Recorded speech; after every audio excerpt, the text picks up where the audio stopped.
നമസ്തേ ജനം ഡിബേറ്റിലേക്ക് സ്വാഗതം.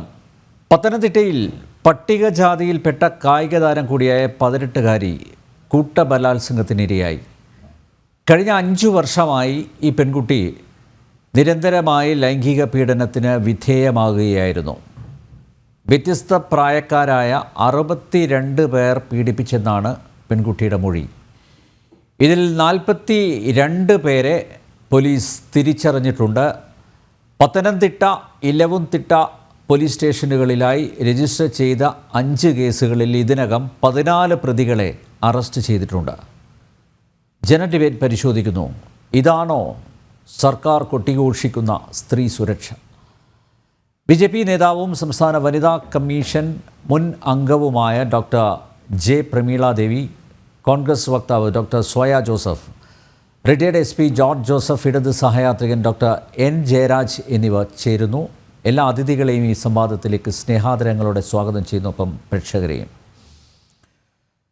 Doctor soya, സ്ത്രീ സുരക്ഷയാണ് മുഖ്യം എന്ന് നാഴികയ്ക്ക് 40 വട്ടം പറയുന്ന ഇടത് സർക്കാർ കേരളത്തിൽ അധികാരത്തിലിരിക്കുമ്പോഴാണ് 18 വയസ്സുള്ള പട്ടികജാതി പെൺകുട്ടി കൂട്ടബലാത്സംഗത്തിനും ലൈംഗിക പീഡനത്തിനും ഇരയായിരിക്കുന്നത്. സമാനമായ രീതിയിൽ സൂര്യനെല്ലിയിലെ പെൺകുട്ടിയും ലൈംഗികാതിക്രമങ്ങൾക്ക് വിധേയയായിരുന്നു. പിന്നീടാണ് പുറം ലോകം പല സത്യങ്ങളും അറിഞ്ഞത്. ചരിത്രം ആവർത്തിക്കുന്നു. കേരളത്തിൽ ലൈംഗിക ദാഹം തീർക്കാൻ നടക്കുന്നവരുടെ എണ്ണം കൂടി വരുന്നു. അതും യുവാക്കളാണ് ഈ കേസിലെ പ്രതികൾ. പ്രായപൂർത്തിയാകാത്ത ഒരു കുട്ടിയും ഉണ്ട്. പത്തനംതിട്ടയിൽ പീഡിപ്പിക്കപ്പെട്ട പെൺകുട്ടി ഒരു കായിക താരം കൂടിയാണ്. പരിശീലകനും പെൺകുട്ടിയെ ദുരുപയോഗം ചെയ്തിട്ടുണ്ട്. കേരളത്തിന് അപമാനമല്ലേ ഞെട്ടിക്കുന്ന ഈ സംഭവം?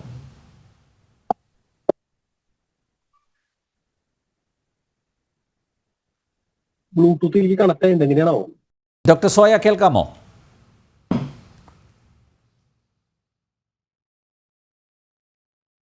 യെസ്, ഞാൻ ജയരാജിലേക്ക് പോവുകയാണ്.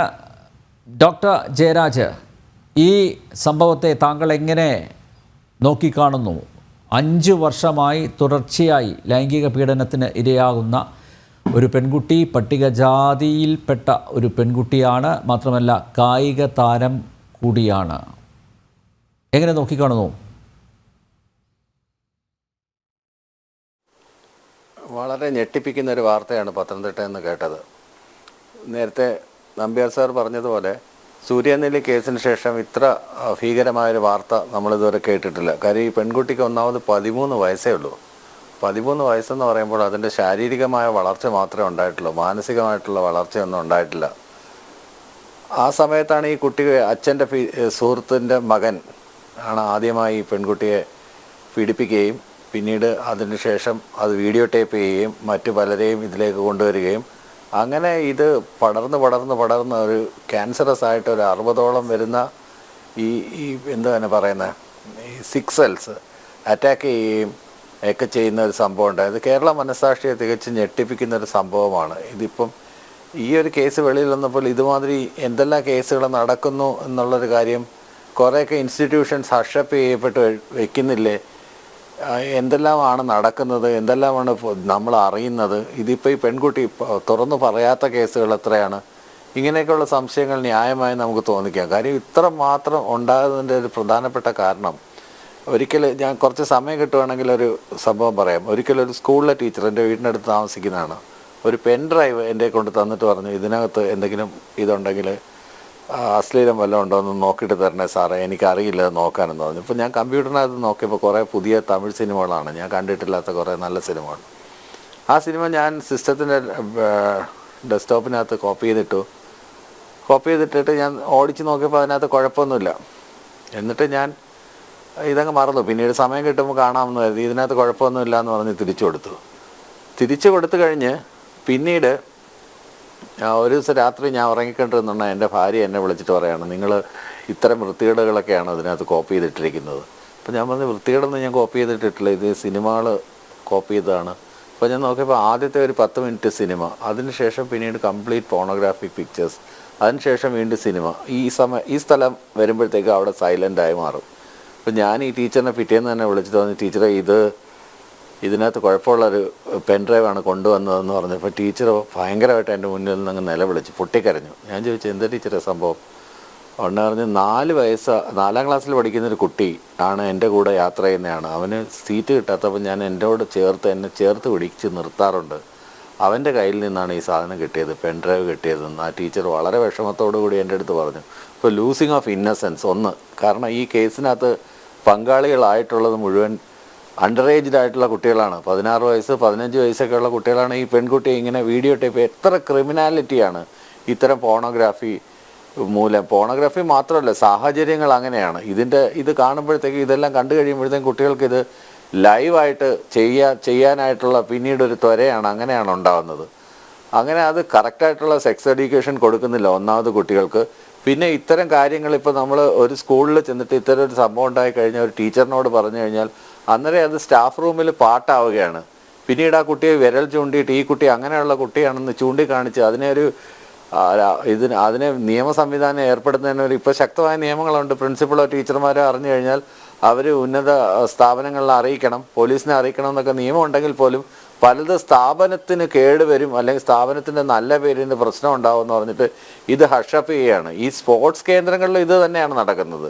സ്പോർട്സ് ട്രെയിനിങ് എന്നൊക്കെ ആകുമ്പോഴത്തേക്കും കുറച്ചുകൂടെ ഇൻറ്റിമേറ്റ് ആയിട്ട് അവിടെ സ്പർശമൊന്നും വേണ്ട എന്നൊന്നും നമുക്ക് പറയാൻ പറ്റില്ല, കാര്യം കോച്ചസും കുട്ടികളുമാണ്. അങ്ങനെയുള്ള ആളുകളും ഇത്തരത്തിലുള്ള അവസരങ്ങൾ ദുരുപയോഗം ചെയ്യുന്നു. അധ്യാപകർ ഇത് ദുരുപയോഗം ചെയ്യുന്നു. ഞാനൊരു അധ്യാപകനാണ്, എനിക്കറിയാവുന്ന ഒരുപാട് കേസുകളുണ്ട്. അപ്പം ഞാൻ റിപ്പോർട്ട് ചെയ്യേണ്ടുന്ന കേസുകളെല്ലാം റിപ്പോർട്ട് ചെയ്തിട്ടുണ്ട്. ഇവിടെ ജോലി ചെയ്യുമ്പോഴല്ല, ഞാൻ പുറത്ത് ജോലി ചെയ്യുമ്പോൾ ഇതുപോലെ കോച്ചസിനെതിരെ ഞാൻ റിപ്പോർട്ട് ചെയ്തിട്ടുണ്ട്. അങ്ങനെ പിന്നെ രണ്ടാമത്തെ ഏറ്റവും വലിയ കഷ്ടം എന്ന് പറയുന്നത്, ഇത് സമൂഹത്തിൽ സോഷ്യോ എക്കണോമിക് സ്റ്റാറ്റസിൽ താഴെ നിൽക്കുന്ന അല്ലെങ്കിൽ വളരെ കഷ്ടപ്പെട്ട സമൂഹങ്ങളിൽ നിന്ന് വരുന്ന ദളിത് സമൂഹങ്ങളിൽ നിന്ന്, എസ്പെഷ്യലി ദളിത് സമൂഹത്തിൽ നിന്ന് വരുന്ന കുട്ടികളാണ് ഇത്തരത്തിലുള്ള. ഇപ്പോൾ വാളയാർ കേസ് തന്നെ നമ്മൾ എടുത്ത് നോക്കിക്കഴിഞ്ഞാൽ അങ്ങനെയുള്ള കുട്ടികളെയാണ് ടാർഗറ്റ് ചെയ്യുന്നത്, അല്ലെങ്കിൽ ട്രൈബൽ ഇതിനകത്ത് നിന്ന് വരുന്ന കുട്ടികളെ.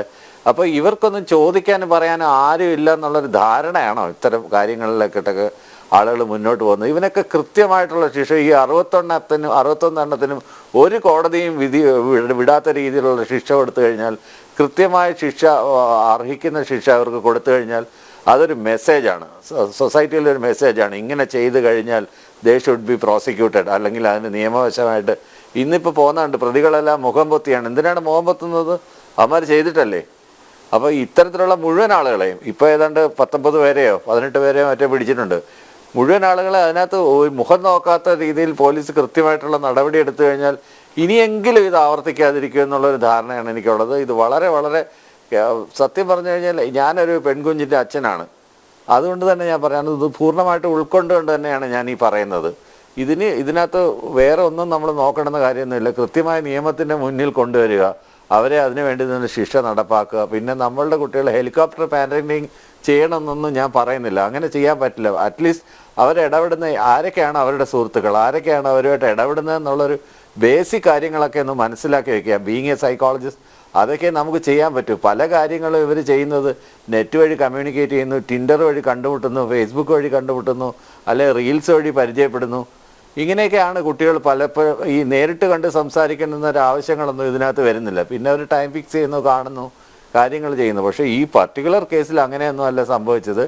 ഇത് ഭീഷണിപ്പെടുത്തിയാണ്. ഒരു കുട്ടി അച്ഛൻ്റെ കൂട്ടുകാരൻ്റെ മകനാണ്. അതായത് പലപ്പോഴും ഈ പീഡകന്മാരെന്ന് പറയുന്നത് നമ്മളുടെ കുടുംബത്തിലുള്ളവർ, നമ്മളുടെ ബന്ധുക്കൾ അന്വേഷിച്ച് വരുമ്പോൾ ഒന്നുകിൽ അമ്മാവനായിരിക്കാം, അല്ലെങ്കിൽ അപ്പൂപ്പനായിരിക്കാം. നമ്മൾ സ്മാർത്ഥ വിചാരം തൊട്ടേ ഇത് കേൾക്കുന്നതാണ്. താത്രിക്കുട്ടിയുടെ കേസ് തൊട്ടേ, ആദ്യത്തെ രേഖപ്പെടുത്തിയ കേസ് തൊട്ടേ നമ്മളിത് കേൾക്കുന്നതാണ്. അതിനകത്ത് ഏറ്റവും അവസാനം താത്രിക്കുട്ടി മോതിരം ഊതി കാണിച്ചു എന്നാണ് പറയുന്നത്. ആ മോതിരം അവിടെ വെച്ച് നിർത്തിക്കോളാൻ പറഞ്ഞു എന്നാണ്. അതിനകത്ത് വ്യംഗ്യം എല്ലാവർക്കും അറിയാവുന്ന കാര്യമാണ്. എന്തുകൊണ്ടാണ് താത്രിക്കുട്ടി മോതിരം ഊതി കാണിച്ചത്, ആരുടെയാണ് ആ മോതിരം, അത് നാടുവാഴിയുടെ ആണോ രാജാവിൻ്റെ ആണോ എന്നൊക്കെ ഒരുപാട് കാര്യങ്ങളുണ്ട്. അപ്പം അതിനകത്ത് ഈ കുട്ടിയെ പീഡിപ്പിച്ചത്, താത്രിക്കുട്ടിയെ പീഡിപ്പിച്ചത്, അണ്ടർ ഏജ്ഡ് ആയിട്ടുള്ള കുട്ടിയെ പീഡിപ്പിച്ചത് അമ്മാവന്മാർ, അപ്പൂപ്പന്മാരും മറ്റുള്ള ആളുകളും ഒക്കെയാണ്. അപ്പം ഇതാണ് അതിനകത്ത് പ്രധാനമായിട്ട് നമ്മൾ മനസ്സിലാക്കേണ്ടുന്ന ഒരു സംഗതി. അപ്പം ഇത്തരം കാര്യങ്ങളിങ്ങനെ അനവരതം തുടർന്നുകൊണ്ടിരിക്കുകയാണ്. അതിനെതിരെ ശക്തമായൊരു നീക്കം ഉണ്ടായേ പറ്റൂ. അതിനെതിരെ നിയമ നടപടികൾ കൃത്യമായിട്ട് എടുക്കണം. ആ നിയമത്തിൻ്റെ നടപടികൾ കൃത്യമായിട്ട് എടുത്തെങ്കിൽ മാത്രമേ രാജ്യത്ത് ഇങ്ങനെയുള്ള കാര്യങ്ങൾ ഉണ്ടാവാതിരിക്കൂ എന്നാണ് എനിക്ക് അതുമായിട്ട് ബന്ധപ്പെട്ട് പറയാനുള്ളത്. Yes, doctor soya. ഫെയിലർ ഉണ്ട്. യെസ്, ഞാൻ വരാം. ഡോക്ടർ ജയരാജ്, ഡോക്ടർ സോയ, എന്തുകൊണ്ടായിരിക്കും ഈ കുട്ടി ഇത് പുറത്ത് പറയാതിരുന്നത്? എന്തൊക്കെയോ ദുരൂഹതകൾ അവശേഷിക്കുന്നില്ലേ? ഇപ്പോൾ ഈ കുട്ടിയുടെ രക്ഷിതാക്കൾ പോലും ഇത് അറിഞ്ഞില്ല എന്ന് വിശ്വസിക്കാനാവുമോ? അതോ അറിഞ്ഞിട്ടും ഇത് മറച്ച് വെച്ചതാണോ? നിരവധി സമസ്യകൾ അവശേഷിക്കുന്നില്ലേ? അല്ല, നമ്മള് ഇത്തരത്തിൽ വാദഗതികളുമായി മുന്നോട്ട് പോകുമ്പോൾ കോടതിയുടെ അല്ലെങ്കിൽ നിയമവ്യവസ്ഥയുടെ സംവിധാനങ്ങൾ അനുസരിച്ച് ഒരു പെൺകുട്ടിക്ക് എപ്പോഴാണോ അല്ലെങ്കിൽ ഒരു വിക്ടിമിന് എപ്പോഴാണോ പറയാൻ തോന്നുന്നത് അല്ലെങ്കിൽ എപ്പോഴാണോ അവർ തിരിച്ചറിയുന്നത് അവർക്കത് പറയാനുള്ള സ്വാതന്ത്ര്യമുണ്ട്. അപ്പൊ അതൊരു ദുരൂഹതയായി ഡിലേ എന്നുള്ളത് ഒരിക്കലും അത്തരത്തിൽ കോടതി കൺസിഡർ ചെയ്യുന്ന ഒന്നല്ല. ഇത്തരം കേസുകളിൽ പ്രത്യേകിച്ച് പോക്സോ ഉൾപ്പെടെ അല്ലെങ്കിൽ സ്ത്രീകൾക്കെതിരെയുള്ള അതിക്രമങ്ങൾ ഉൾപ്പെടെയുള്ള കാര്യങ്ങളിൽ ഇത്തരത്തിൽ ഡിലേ എന്നുള്ളത് ഒരു കണത്തിലും പരിഗണിക്കപ്പെടുന്ന ഒന്നല്ല. സ്ത്രീകളെ സംബന്ധിച്ച് എപ്പോൾ വേണമെങ്കിലും അവർക്ക് എപ്പോഴാണ് തുറന്നു പറയണമെന്ന് തോന്നുന്നത് അപ്പോൾ തുറന്നു പറയാം എന്നുള്ള ഒരു സംവിധാനം കുട്ടികളെ സംബന്ധിച്ച് പിന്നീടാവും അത്തരത്തിലൊരു തിരിച്ചറിവുണ്ടാവുക. ഡോക്ടർ സോയ, അതിനെ ഞാൻ ചോദ്യം ചെയ്യുന്നില്ല. ഇപ്പൊ പറഞ്ഞതിൽ കാലതാമസം വന്നതിനെ ഞാൻ ചോദ്യം ചെയ്യുന്നില്ല. പക്ഷേ ആരെങ്കിലുമൊക്കെ അറിഞ്ഞിട്ടുണ്ടാവില്ലേ ഇത്? ഈ 5 വർഷം മറ്റുള്ളവരാരും അറിഞ്ഞില്ല, ഇത് ഈ കുട്ടി മാത്രം ഉള്ളിലൊതുക്കി നടക്കുകയായിരുന്നു എന്ന് പറയുന്നത് അങ്ങോട്ടങ്ങ് വിശ്വസിക്കാനാവുന്നില്ല. അല്ല, അതൊരു അപകടം പിടിച്ച സിറ്റുവേഷനാണ്. അതൊരു യാഥാർത്ഥ്യമാണെങ്കിലും യാഥാർത്ഥ്യമല്ലെങ്കിലും രണ്ടും അപകടം പിടിച്ചൊരു കാര്യമാണ്. അതൊരു യാഥാർത്ഥ്യമല്ല എങ്കിൽ ഇപ്പൊ ആ പെൺകുട്ടി പറഞ്ഞത് അല്ലെങ്കിൽ മറ്റാളുകൾ അറിഞ്ഞിട്ടുണ്ടെങ്കിൽ അത് എത്ര മോശപ്പെട്ട ഒരു സമൂഹത്തിലാണ് നമ്മൾ ജീവിക്കുന്നത് എന്നുള്ള ഒരു സൂചന നമുക്ക് തരും. കാരണം ഒരു പെൺകുട്ടിക്ക് 5 വർഷമായി ഇത്തരത്തിലൊരു വലിയ പ്രശ്നം നേരിട്ടിട്ടും അതറിഞ്ഞിട്ടും മിണ്ടാതിരിക്കുന്ന ആളുകൾ നമുക്ക് ചുറ്റുമുണ്ടെങ്കിൽ അത് അങ്ങേയറ്റം അപകടം പിടിച്ച ഒന്നാണ്. ഇനി അത് ആ പെൺകുട്ടി തന്നെ ഉള്ളിൽ ഒതുക്കി എന്ന് പറയുമ്പോഴും അതിലും വലിയ അപകടമുണ്ട്. കാരണം ഇത് മനുഷ്യരോട് തുറന്നു പറയാൻ കഴിയാത്ത വിധം എന്താ പറയാ അത്തരത്തിലൊരു സോഷ്യൽ കോണ്ടാക്ട് എന്ന് പറയുന്നത് അല്ലെങ്കിൽ സമൂഹവുമായി കുടുംബവുമായി ഒക്കെ നിങ്ങളെ അടുപ്പിക്കുന്ന ഒരു കാര്യം അത്രമേൽ ദുർബലമാണ് എന്ന് വേണ്ടേ നമ്മൾ കരുതാൻ. അപ്പൊ ഇത് രണ്ടാണെങ്കിലും നമുക്ക് ഉറപ്പിച്ച് പറയാൻ കഴിയില്ല. ഈ വാദത്തിൽ പിന്നെ ദുരൂഹമാണ് എന്നുള്ളത് യാഥാർത്ഥ്യമാണ്. പക്ഷെ അത് അറിഞ്ഞോ അറിഞ്ഞില്ലയോ എന്ന് രണ്ടും നമുക്ക് തീർച്ചപ്പെടുത്താൻ കഴിയില്ല. അത്തരം ഒരു സാഹചര്യത്തിൽ അറിഞ്ഞെങ്കിലും അറിഞ്ഞില്ലെങ്കിലും രണ്ടും വലിയ അപകടമായ സാഹചര്യം തന്നെയാണ് ഉണ്ടാക്കുന്നത്. പറയാൻ കഴിയാത്തൊരു സാഹചര്യം. ഇനി അത് അറിഞ്ഞിട്ടും നമ്മെ പൊതിഞ്ഞു പിടിക്കുന്ന അല്ലെങ്കിൽ അത് പറയരുതെന്ന് പറയുന്ന നമുക്ക് ഏറ്റവും അടുപ്പമുള്ള ഒരു സമൂഹം നമുക്ക് ചുറ്റും നിൽക്കുന്നുണ്ട് എന്നുള്ളതും വലിയ അപകടം പിടിച്ച ഒന്നാണ്. അപ്പൊ ഇത്തരമുള്ള കാര്യങ്ങൾ നിരന്തരം സ്കൂളുകളിൽ അല്ലെങ്കിൽ സ്കൂളുകൾ കേന്ദ്രീകരിച്ച് നമ്മൾ എത്രയോ ഇപ്പൊ കണ്ണൂരിലെ പാലത്തായി കേസ് ഉൾപ്പെടെയുള്ള കാര്യങ്ങളിൽ അധ്യാപകർ അല്ലെങ്കിൽ സ്കൂളുകളിൽ നിന്നുണ്ടാവുന്നത്, സ്കൂളുമായി ബന്ധപ്പെട്ട പരിസരങ്ങളിൽ നിന്നുണ്ടാകുന്നത് വളരെ അടുത്ത. കാരണം എന്തുകൊണ്ടാണ് ഈ പോക്സോയിലൊക്കെ ഇത്തരം ഒരു ഡിലേ കോടതി പരിഗണിക്കുന്നതെന്ന് ചോദിച്ചു കഴിഞ്ഞാൽ ഒരുപക്ഷെ വളരെ അടുത്ത ബന്ധുക്കൾ ഉൾപ്പെടെയുള്ള ആളുകൾ ആയിരിക്കും അത്തരത്തിലുള്ള. കാരണം കുട്ടിയെ സംബന്ധിച്ച് വളരെ അടുപ്പമുള്ള ആളുകളായിരിക്കും ഒരുപക്ഷെ ഇത്തരം കൃത്യങ്ങളിൽ പ്രതികളായി ചേർക്കപ്പെടുക. ഒരുപക്ഷെ കുട്ടിക്ക് തിരിച്ചറിയാൻ പോലും കഴിയുന്നുണ്ടാവില്ല. കാരണം മറ്റ് കേസുകളെ പോലെ അല്ലാതെ കുട്ടികൾക്ക് നേരെയുള്ള ലൈംഗിക അതിക്രമങ്ങൾ ഗൗരവത്തോടുകൂടെ കാണുന്നത് എന്താണെന്ന് ചോദിച്ചു കഴിഞ്ഞാൽ കുട്ടികളെ സംബന്ധിച്ച് അത് അത്രത്തോളം എന്താണ് എന്ന് മനസ്സിലാക്കാൻ കഴിയാത്ത, എന്താണ് ലൈംഗികമായ ചോദനകളെയോ അല്ലെങ്കിൽ അതിന്റെ തൃഷ്ണകളെയോ അല്ലെങ്കിൽ അത്തരം ആക്ടുകളെ ഒന്നും തിരിച്ചറിയാൻ കഴിയാത്ത കാലഘട്ടത്തിൽ അവരെ ഏറ്റവും മോശപ്പെട്ട തരത്തിൽ ഉപയോഗിക്കപ്പെടുന്നു എന്നുള്ളതാണ് ഇതിന് ഏറ്റവും ഗൗരവകരമായി കാണേണ്ടത്. അത് പിന്നീട് ആ കുഞ്ഞുങ്ങളിൽ അത് തിരിച്ചറിവുണ്ടാകുമ്പോൾ ഉണ്ടാക്കുന്ന മാനസികവും ശാരീരികവുമായ പ്രശ്നങ്ങൾ ഒരു ജീവിതത്തെ തന്നെ ഇല്ലാതാക്കുന്ന തരത്തിൽ അല്ലെങ്കിൽ ഒരാളുടെ മുഴുവൻ ജീവിതത്തെ അല്ലെങ്കിൽ അവരവസാനിക്കുന്നത് വരെയുള്ള മുഴുവൻ ട്രോമകളുടെയും കാരണമായേക്കാവുന്ന ഏതെങ്കിലും ഒന്ന്, ഞാൻ പറയുന്നത് ഒരു ചെറിയ അനുഭവം പോലും അത്തരത്തിലൊരു വലിയ ട്രോമയായി മാറുന്ന ഒരു സാഹചര്യം നമുക്കിടയിലുണ്ട്.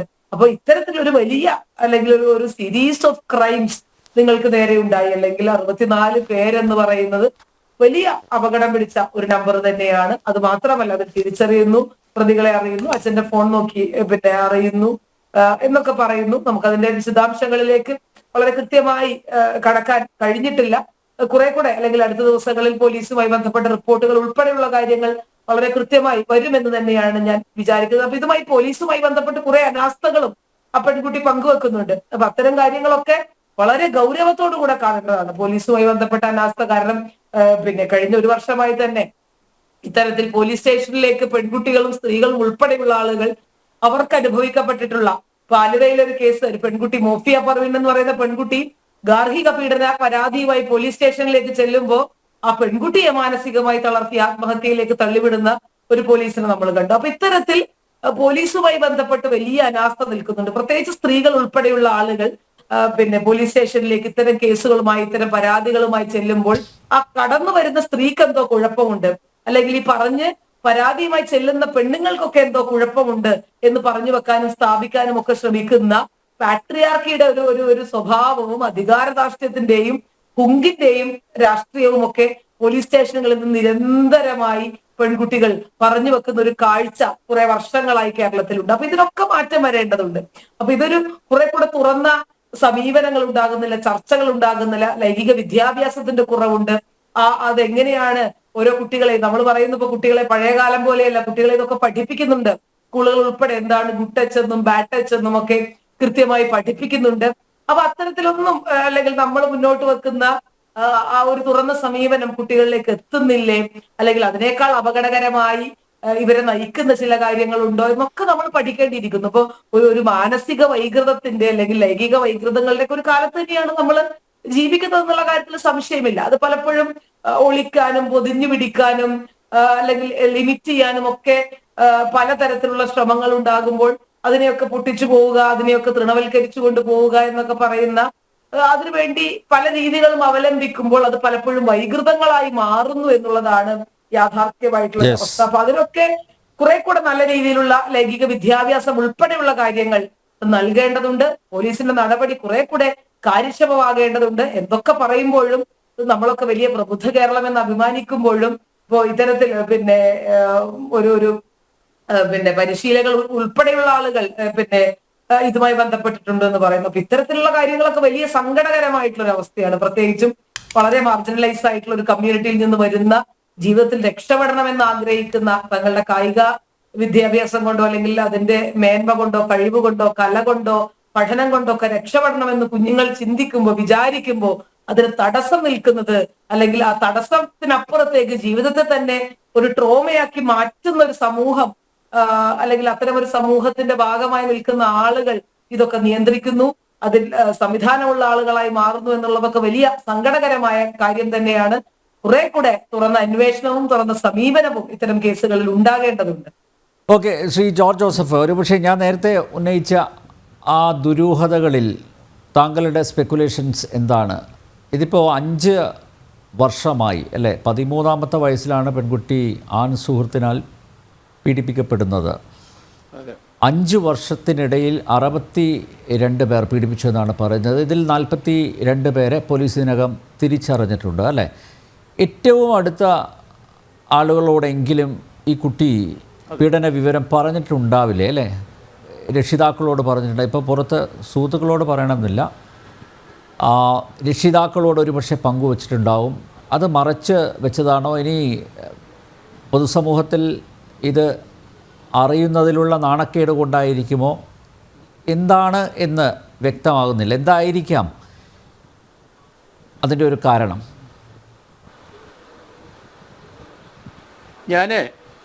ഞാനിത് വ്യത്യസ്തമായിട്ടാണ് ചിന്തിക്കുന്നത്. ഇത് ഈ ദളിത് കുട്ടി അല്ലെങ്കിൽ SC/ST വിഭാഗത്തിൽപ്പെട്ട ഈ കുട്ടി അത് വളർന്നു വന്ന സാഹചര്യം, അവരുടെ മാതാപിതാക്കളുടെ വിദ്യാഭ്യാസ യോഗ്യത, ഇതെല്ലാം നമ്മൾ പരീക്ഷിക്കണം. കാരണം സമൂഹത്തെ ഭയപ്പെട്ടാണ് അവർ ഇന്നും ജീവിക്കുന്നത്. ഇതിപ്പം നമ്മൾ ഈ പത്തനംതിട്ടയിലെ മാത്രം ഇതുപോലെ ധാരാളം കേസുകൾ നമ്മുടെ ഗ്രാമപ്രദേശങ്ങളിലുണ്ട്. അതിലോട്ടൊന്നും നമ്മൾ ചെന്നിട്ടില്ല. ഇതേപോലത്തെ ദുരനുഭവങ്ങൾ വളരെയധികം കുട്ടികൾക്കുണ്ട്. അപ്പോൾ അതിലോട്ടൊക്കെ പോലീസും നാട്ടുകാരും സാമൂഹ്യ പ്രവർത്തകരൊക്കെ പോകണം. എങ്കിലേ ഈ ഒരു കമ്മ്യൂണിറ്റിയിലുള്ള ഈ ഒരു കുട്ടിയുടെ കാര്യം തന്നെ ആലോചിച്ച് നോക്കിയുള്ളൂ. 2019 അതിന് 13 വയസ്സെത്തി. കായിക രംഗത്ത് ശോഭിക്കാൻ തക്ക രീതിയിൽ ഒരു ജീവിതമാർഗം തുറക്കുന്നതിന് വേണ്ടിയിട്ട് ആ കുട്ടി പോയി.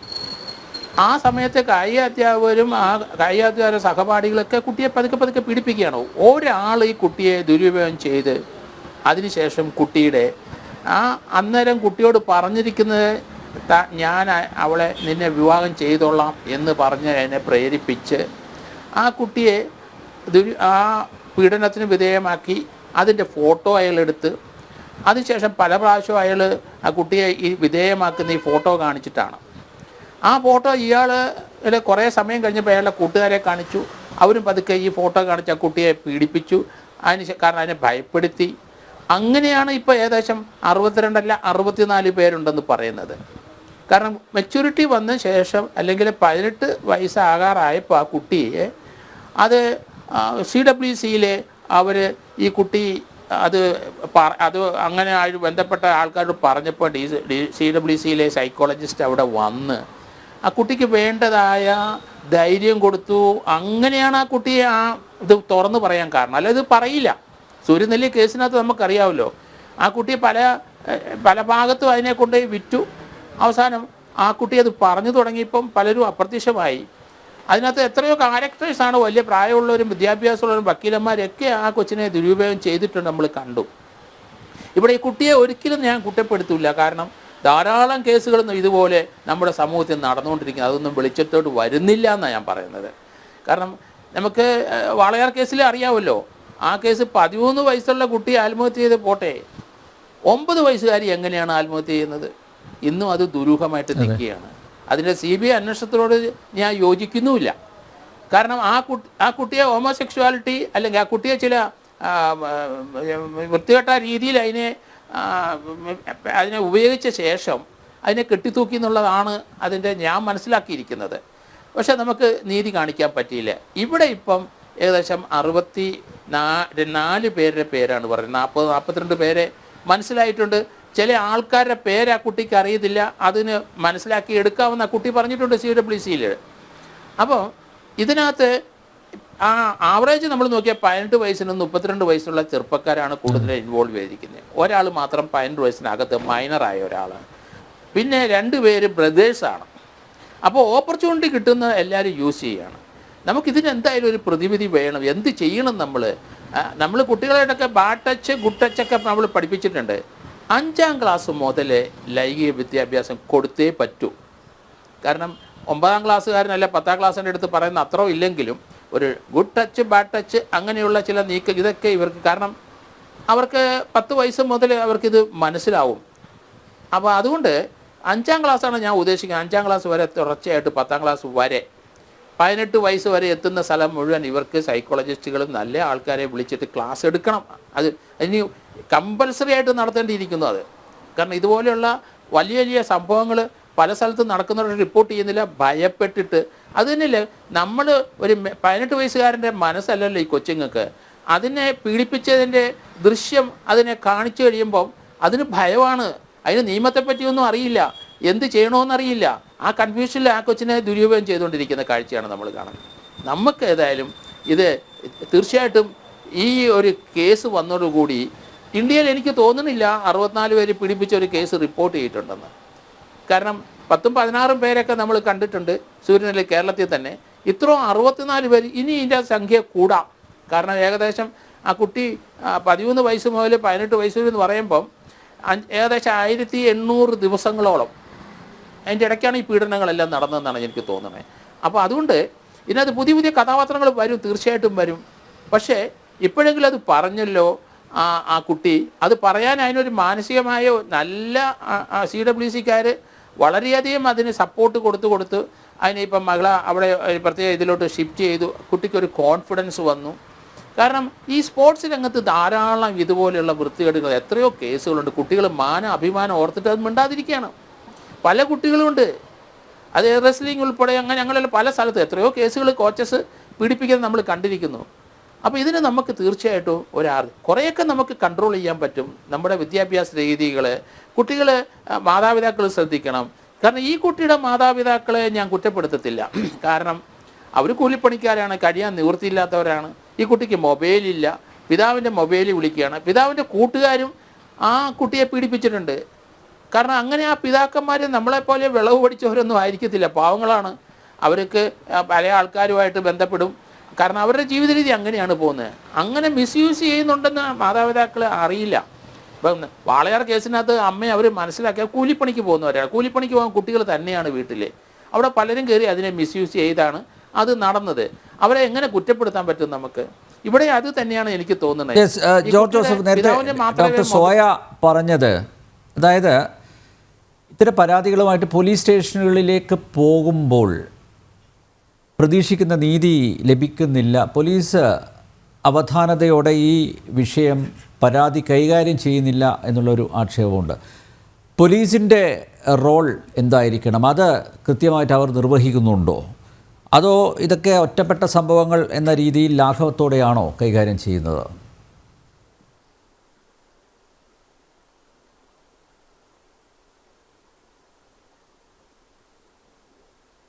കാരണം പോലീസ് സ്റ്റേഷനിൽ കിട്ടുന്ന എല്ലാ ദിവസത്തെ പരാതി അത് FIR എടുക്കുകയല്ല, പെറ്റീഷനായിട്ട് കിട്ടുകയാണ്. അതിനകത്ത് ഇങ്ങനെയുള്ള കാര്യങ്ങൾ ധാരാളം ദിവസം ഒരു 50 പെറ്റീഷൻ വരുന്ന പോലീസ് സ്റ്റേഷനാണെങ്കിൽ 10 പെറ്റീഷനെങ്കിൽ ഇതുപോലെ കാര്യങ്ങൾ പറഞ്ഞു പോകുന്നുണ്ട്. ഇതിന് കോഗ്നിസൻസ് എടുക്കാനുള്ള സംവിധാനം നമുക്കില്ല.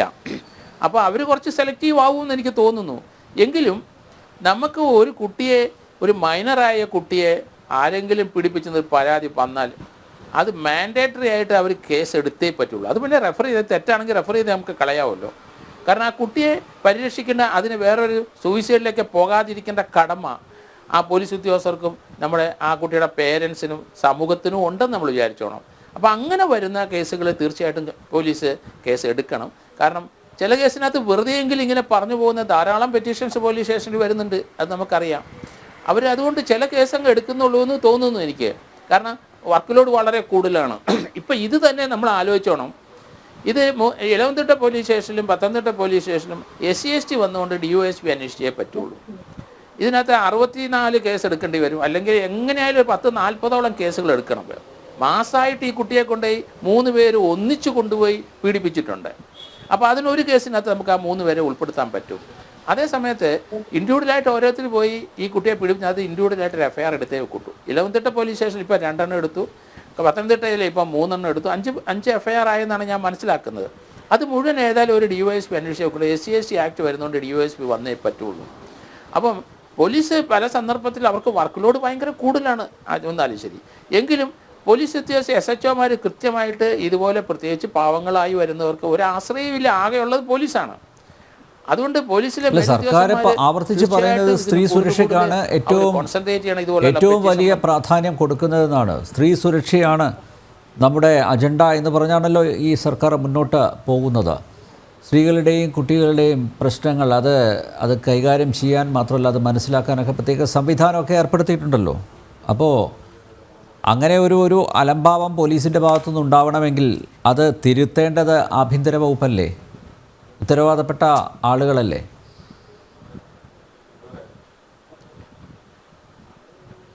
അത് തീർച്ചയായിട്ടും അത് ആഭ്യന്തര വകുപ്പ് ആ കാര്യം ശ്രദ്ധിക്കണം. കാരണം ഏത് പോലീസ് സ്റ്റേഷനിലായാലും കേരളത്തിലെ 18 വയസ്സിനകത്തുള്ള ഒരു കുട്ടിയുടെ ഒരു ആരോപണം ഇതുപോലെ വന്നാൽ അത് ഒത്തുതീർപ്പാക്കാനോ അതിന് വിളിക്കാനോ അല്ലെങ്കിൽ ഇമ്മീഡിയറ്റ് ആയിട്ട് FIR എടുക്കുക എന്ന് മാത്രമേ ഉള്ളൂ അതിന് പ്രതിവിധി. അങ്ങനെ ഒരു ഇൻസ്ട്രക്ഷൻ ആഭ്യന്തര വകുപ്പ് തീർച്ചയായിട്ടും കൊടുക്കണം. പലയിടത്ത് അത് ഡിലേ വരുന്നുണ്ട്. ഡിലേ വരുമ്പോൾ പല പ്രശ്നങ്ങളുണ്ടാകുന്നുണ്ട്. അതിൻ്റെ എവിഡൻസ് നശിച്ചു പോകും. അതൊക്കെ കൃത്യമായിട്ട് ക്ലാസ് എടുക്കുമ്പോൾ ഇവർക്കൊക്കെ പറഞ്ഞു കൊടുത്തിട്ടുള്ള കാര്യങ്ങളാണ്.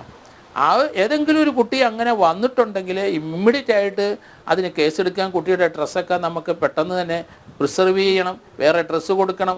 ആ കുട്ടിയുടെ മൊഴിയെടുക്കുന്ന ഒരു വനിതാ പോലീസായിരിക്കണം, അല്ലെ വനിതാ SI ആയിരിക്കണം. അതിനെ ഇമ്മീഡിയറ്റ് ആയിട്ട് ഹോസ്പിറ്റലിൽ കൊണ്ടുവയ്ക്കാം. ഇതൊക്കെ വളരെയധികം ചടങ്ങുകൾ, എവിഡൻസ് കളക്ട് ചെയ്യേണ്ട കാര്യങ്ങളാണ്. അതുകൊണ്ട് പോലീസ് ഉദ്യോഗസ്ഥർ ആഭ്യന്തര വകുപ്പ് അത് വളരെ ശ്രദ്ധിക്കണം. 18 വയസ്സിനുള്ള ഒരു കുട്ടിയെ, ഒരു പെൺകുട്ടിയെ ഇതുപോലെ ആരെങ്കിലും പിടിപ്പിച്ചെന്ന് വന്നാൽ ഇമ്മീഡിയറ്റ് ആയിട്ട് ചെയ്യേണ്ടതെല്ലാം ക്ലാസ് എടുത്ത് നിങ്ങളെല്ലാം പഠിപ്പിച്ചിട്ടുണ്ട്. പക്ഷേ അത് ഇംപ്ലിമെൻറ്റ് ചെയ്യണം.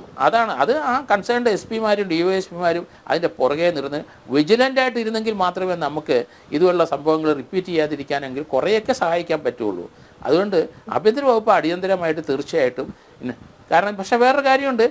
ഇപ്പം തന്നെ നമുക്ക് ഒരു ഹണി റോസിൻ്റെ കേസ് എടുത്തോടുകൂടി ഇതുപോലത്തെ ചില പ്രയോഗങ്ങൾ, വളരെ മോശമായ അവരുടെ കമൻറ്റുകൾ, അതിനൊക്കെ ഒരു പരിധി വരാനായിട്ട് ആ കേസ്. കാരണം 2 പേരും VIP-കളാണ്. അപ്പോൾ ഞാനതിൽ ഇന്നലെ കമൻറ്റ് ചെയ്ത് അങ്ങനെയാണ്. കാരണം ബോച്ചെ എന്ന് പറയുന്ന ആൾ സോഷ്യൽ മീഡിയയിൽ 1.5 ലക്ഷം ഫോളോവേഴ്സ് ഉണ്ട്. അത് വെച്ചാൽ ഈ ഹണി റോസിനാണെങ്കിലും അറിയപ്പെടുന്ന സിനിമാ നടിയാണ്.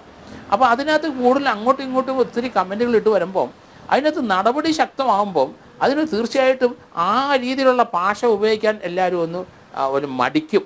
അത് നല്ല കാര്യമാണ് അങ്ങനത്തെ കേസ്. പക്ഷെ പല കേസിനകത്ത് നമുക്ക് ആഭ്യന്തര വകുപ്പ് നീതി കൊടുക്കാൻ കഴിയാതെ പോകുന്നു. കാരണം അത് കാരണം അതാണ് ഇനിഷ്യലായിട്ടുള്ള സ്റ്റേജിൽ തന്നെ. കാരണം ഈ വാളയാർ കേസിനകത്ത് ആദ്യത്തെ അന്വേഷണം പാളി എന്നാണ് ഞാൻ പറയുന്നത്. അവിടെ കൊണ്ടാണ് പാളി. അതിനകത്ത് പ്രതികൾ പ്രത്യേക രാഷ്ട്രീയ പാർട്ടിയുടെ വർക്കേഴ്സാണ്. അപ്പം അതുകൊണ്ടായിരിക്കണം ആദ്യത്തെ അത് പാളിപ്പോയി. അവിടെ മുതലേ വാളയാർ കേസിൽ രക്ഷിതാക്കളെയും പ്രതികരിച്ചിരിക്കുകയാണല്ലോ സത്യസന്ധമായ ഒരു അന്വേഷണം നടന്നിട്ടേ ഇല്ലാന്ന്. അതെ, അതുകൊണ്ടാണ് ഞാനത് പറഞ്ഞത്. കാരണം അതുങ്ങൾ കൂലിപ്പണിക്ക് പോകുന്നവരാണ്. അവർ ഈ കുട്ടിയെ ഇപ്പോൾ അവർ ആ കുട്ടികളുടെ അമ്മ കുറച്ചൊക്കെ ഈ കേസിലും അത് സംഭവിക്കാം, അതിനുള്ള സാധ്യതയുണ്ട്. കുറച്ചൊക്കെ സംസാരിക്കാൻ അറിയാം. പക്ഷെ അന്ന് അത് തീർച്ചയായിട്ടും അതാണ്. ഇത് നമ്മൾ വിജിലൻ്റ് ആയിരിക്കണമെന്ന് ഞാൻ പറയുന്നത്. ഇങ്ങനെയുള്ള സന്ദർഭങ്ങളിൽ ഏത് രാഷ്ട്രീയ പാർട്ടിയായാലും സാമൂഹ്യ പ്രവർത്തകരൊക്കെ വിജിലൻ്റ് ആയിരിക്കണം ഈ കേസിൻ്റെ. കാരണം ഇതിന് കൃത്യമായ രീതിയിലുള്ള അന്വേഷണം മുന്നോട്ട് പോകണം. അവരെ കൺവിറ്റ് ചെയ്യണം. അവർക്ക് എതിരെ കൃത്യമായ രീതിയിലുള്ള കുറ്റച്ചാർജ് കൊടുക്കണം. അത് മോണിറ്റർ ചെയ്യാൻ. കാരണം ഇതിനകത്ത് ഇപ്പോൾ 64 കേസിനകത്ത് തീർച്ചയായിട്ടും ഒരു DYSPക്ക് തന്നെ ഇത് ചെയ്യാൻ പറ്റുമെന്നില്ല. അത് ഡിവൈഡ് ചെയ്ത് വേറെ DYSPമാരും കൂടെ. കാരണം പത്തനംതിട്ട ജില്ലയിൽ 3 DYSPമാരുണ്ട്. 3 പേരും നേതൃത്വത്തിൽ ഇത് ഡിവൈഡ് ചെയ്ത് കൊടുത്തേ പറ്റുള്ളൂ. ഒരാൾക്ക് ഒരു 16 കേസ് ഒരാൾക്ക് കൊടുത്തിട്ട് അങ്ങനെ പോകണം. അത് അല്ലെങ്കിൽ ഇതിനകത്ത് നീതി നടപ്പാക്കാൻ ഒരു DYSPക്ക് കഴിയില്ല. അതുകൊണ്ട് അതിശക്തമായ നടപടി ഗവൺമെൻറ് എടുക്കാൻ ഉദ്ദേശിക്കുന്നുണ്ടെങ്കിൽ ഈ കേസുകൾ 3 DYSPമാർക്ക് ഡിവൈഡ് ചെയ്ത് കൊടുക്കണമെന്നാണ് ഞാൻ പറയുന്നത്. ഓക്കെ, ഡോക്ടർ ജയരാജ്, പീഡനത്തിൻ്റെ കാര്യത്തിലും കേരളം നമ്പർ 1 ആവുകയാണല്ലോ. ഇതിനെ ഒറ്റപ്പെട്ട സംഭവം എന്ന് പറയരുത് ദയവ് ചെയ്തിട്ട്. കാരണം നേരത്തെ ഇവിടെ ശ്രീ ജോർജ് ജോസഫ് ചൂണ്ടിക്കാണിച്ചതുപോലെ ഇതിപ്പോൾ ഈ കുട്ടി ഒരവസരം കിട്ടിയപ്പോൾ തുറന്ന് പറഞ്ഞു അല്ലേ.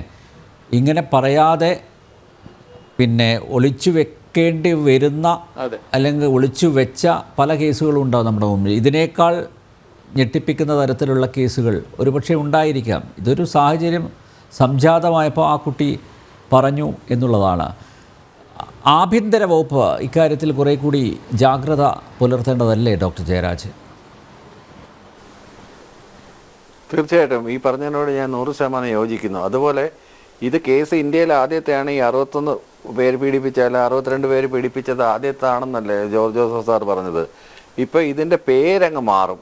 ഇപ്പോൾ കേരളം വിട്ട് തമിഴ്നാട്ടിലോട്ടോ അല്ലെങ്കിൽ കർണാടകയിലോട്ടോ ആന്ധ്രയിലോട്ടോ പോയി കഴിഞ്ഞാൽ ഇവർ ബാലവേശ്യകളായി മാറും. അപ്പോൾ 10,000-കണക്കിന് ആളുകളാണ് ഓരോ കുട്ടികളെയും പീഡിപ്പിക്കുന്നത്. അത് നമ്മൾ കാണാതിരുന്നൂടാ.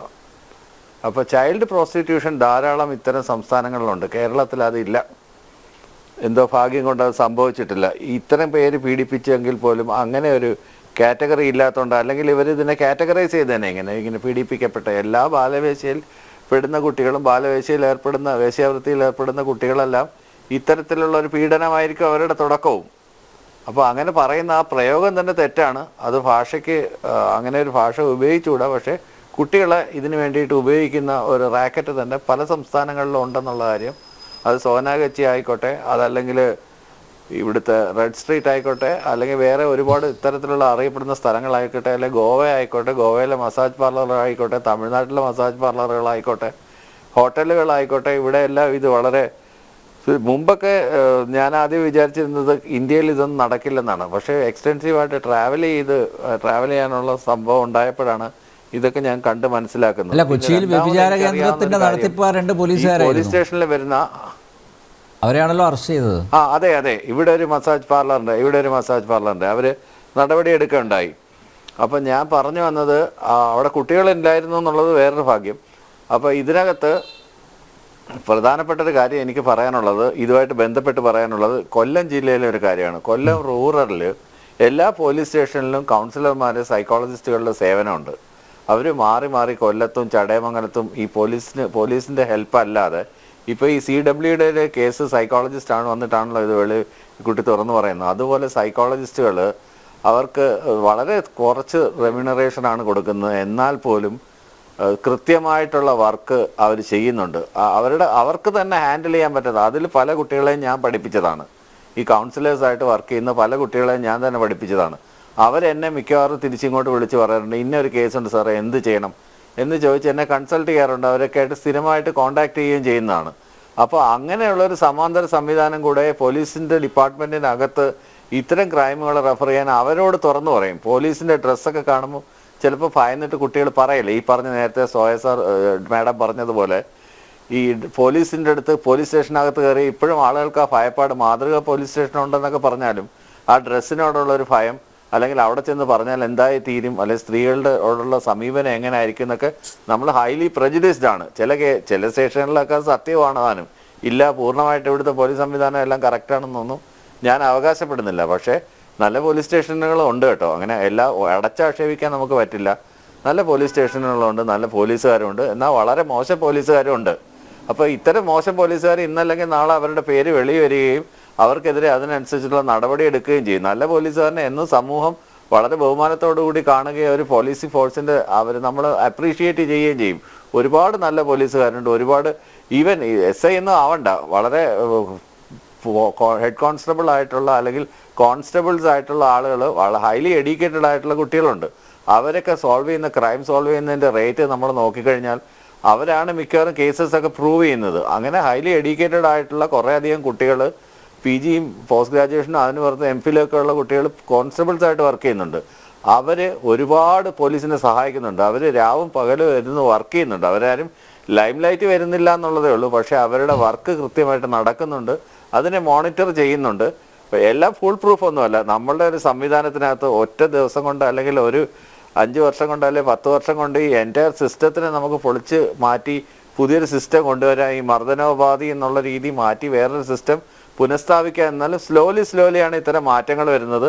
ആ മാറ്റങ്ങൾ വരുന്നത് കൊണ്ടാണ് ഈ CWCയിൽ പോയി പെൺകുട്ടിക്ക് തുറന്നു പറയാനായിട്ട് ഒരവസരം ഉണ്ടായത്. CWC സ്ട്രോങ് ആയിട്ട് വർക്ക് ചെയ്തത് കൊണ്ടാണ്, അവിടെ ഒരു സൈക്കോളജിസ്റ്റിൻ്റെ ഹെൽപ്പ് ഉണ്ടായതുകൊണ്ടാണ്. അതുപോലെ ഇത്തരം പോലീസ് സ്റ്റേഷനുകളിൽ ഉണ്ടാകുന്ന ഇത്തരം ഹെൽപ്പുകളൊക്കെ, ആ ഹെൽപ്പുകളിൽ കുട്ടികൾക്ക് ഒരു കോൺഫിഡൻസ് വരികയും ഇവർക്കുണ്ടാകുന്ന കാര്യങ്ങൾ, പിന്നെ ഈ പറഞ്ഞതുപോലെ നമ്മൾ KG ക്ലാസ്സിൽ നിന്നാണ് ഇത് സ്റ്റാർട്ട് ചെയ്യുന്നത്, 4ാം ക്ലാസ്സിൽ നിന്നൊന്നും അല്ല. ഈ ഗുഡ് ടച്ച് ബാഡ് ടച്ച് ഒക്കെ എങ്ങനെയാണ് ഉണ്ടാകുന്നത്? ഈ പീഡകന്മാർ പലപ്പോഴും സമീപിക്കുന്ന കുട്ടികളുടെ നമ്മൾ വിജയമാഷ് പറയുന്ന കണക്കല്ലേ, ഒരു കുട്ടിയുടെ കയ്യിലൊരു മുട്ടായി ഉണ്ടെങ്കിൽ നമുക്ക് 2 രീതിയിൽ അതിനെ പിടിച്ചു വാങ്ങാം. ഒന്ന്, അതിനെ തട്ടിപ്പറിക്കാം, അത് ബലം പ്രയോഗിച്ച് തട്ടിയെടുക്കാം, അതല്ലെങ്കിൽ കുട്ടിയെ ഇക്കിളാക്കാം എന്ന് പറഞ്ഞതുപോലെയാണ് പീഡകന്മാരുടെ ഒരു ശ്രമം. കുട്ടികളെ ഇക്കിളാക്കി, ആ ഇക്കിളാക്കിയിൽ ആ കുട്ടി ചിരിക്കുന്നതിലൂടെ, ആ കുട്ടിക്ക് ചോക്ലേറ്റ് കൊടുക്കുന്നതിലൂടെ, ഇങ്ങനെയൊക്കെയാണ് ഇത് തുടങ്ങുന്നത്. വളരെ കുഞ്ഞു പ്രായത്തിൽ തന്നെ, ഈ 13 വയസ്സൊന്നും ആവണ്ട, അതിനു മുമ്പ് തന്നെ കേരളത്തിൽ ഏറ്റവും കൂടുതൽ ഞങ്ങൾ നടത്തിയൊരു പഠനത്തിൽ കണ്ടെത്തിയത് ഏറ്റവും കൂടുതൽ ആൺകുട്ടികളെയാണ് ഇത്തരം കാര്യങ്ങൾക്ക് ഉപയോഗിക്കുന്നത് എന്നുള്ളതാണ്.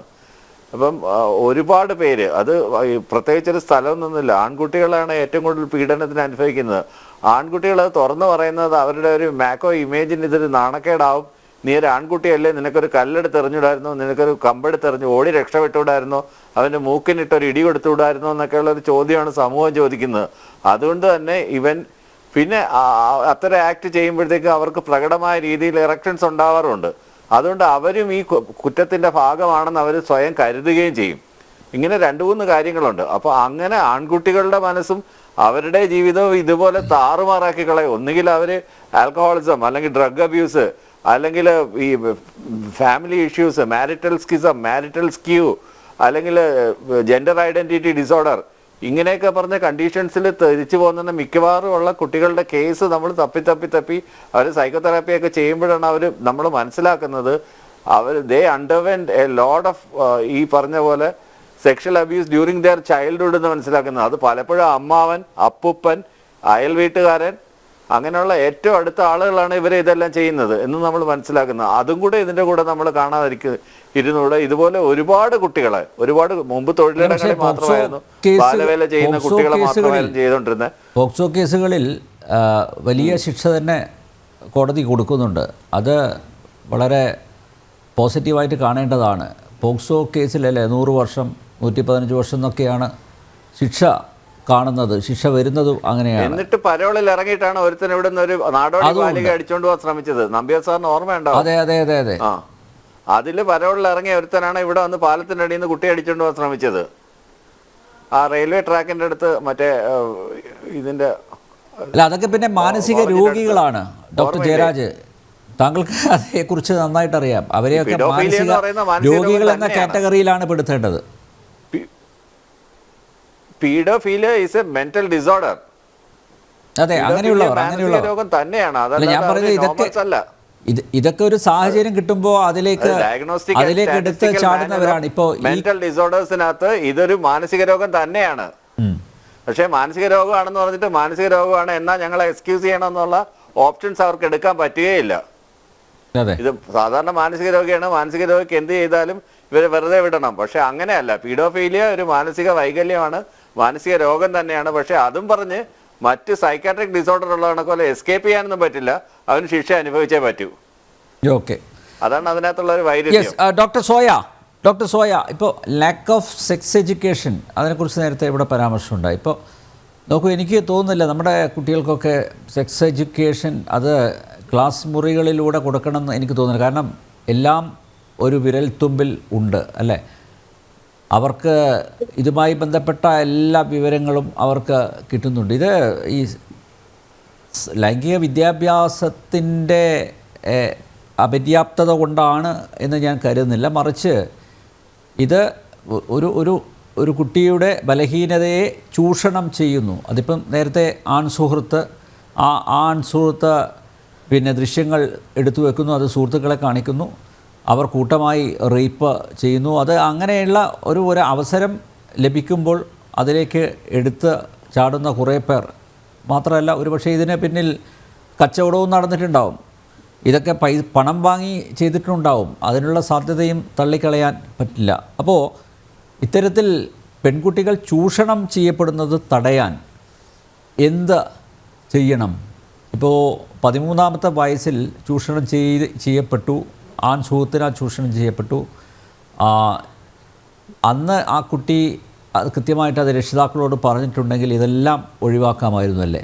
ആ രീതിയിൽ ഒരു തുറന്ന പറച്ചിലിന് പെൺകുട്ടികളെ പ്രാപ്തമാക്കാൻ ആര് മുൻകൈ എടുക്കും? നേരത്തെ ഡോക്ടർ ജയരാജ് പറഞ്ഞ പോലെ കൊല്ലം റൂറൽ പോലീസിൽ അങ്ങനെയുള്ള കൗൺസിലേഴ്സ് ഉണ്ട് എന്ന് പറയുന്നു. ശരിയാണ്, ഇത്തരം കേസുകൾ കൂടുതലായിട്ട് റിപ്പോർട്ട് ചെയ്യപ്പെടുന്ന മേഖലകളിൽ സർക്കാർ തന്നെ ഇങ്ങനെയുള്ള സൈക്കോളജിസ്റ്റുകളെ വെക്കുക, അല്ലെങ്കിൽ കൗൺസിലേഴ്സിനെ വെക്കുക. പിന്നെ സ്കൂളുകൾ വിസിറ്റ് ചെയ്യുക, ഇടയ്ക്കിടയ്ക്ക് സ്കൂളുകൾ വിസിറ്റ് ചെയ്യുക, അതൊക്കെ നല്ല കാര്യം തന്നെയല്ലേ? പക്ഷേ അതൊന്നും ബന്ധപ്പെട്ട വകുപ്പുകളുടെ ഭാഗത്തു നിന്നും ഉണ്ടാവുന്നില്ല എന്നുള്ളത് ഒരു യാഥാർത്ഥ്യമല്ലേ? അല്ല, തീർച്ചയായും ഈ പറഞ്ഞു വെച്ചത് ഞാൻ ആദ്യമേ പറഞ്ഞു വെച്ചതുപോലെ സെക്സ് എഡ്യൂക്കേഷൻ എന്ന് പറയുന്നത് യഥാർത്ഥത്തിൽ ഇതൊക്കെ എങ്ങനെയാണ് നടക്കുന്നതെന്നോ അല്ലെങ്കിൽ ഇതൊക്കെ എന്താണ് എന്നുള്ളത് മാത്രമല്ല. അപ്പൊ നിങ്ങൾക്ക് ഇഷ്ടമില്ലാത്ത ഒന്നിനോട് നോ പറയാനുള്ള ഒരു കരുത്തുകൂടി ഉണ്ടാക്കി കൊടുക്കുക എന്നുള്ളത് വളരെ പ്രധാനപ്പെട്ട ഒരു കാര്യമാണ്. യഥാർത്ഥത്തിൽ സോഷ്യലൈസേഷൻ ഇതിന്റെ വലിയൊരു പ്രശ്നമാണ്. ഒരു സമൂഹം എങ്ങനെയാണ് ഇത്തരം ഒരു കാര്യത്തെ കാണുന്നത് എന്നുള്ളത് എപ്പോഴും ഭയപ്പാടോടുകൂടെ തന്നെയാണ് നമ്മൾ മനസ്സിലാക്കുന്നത്. കാരണം അത്തരത്തിൽ എന്തെങ്കിലും ഒരു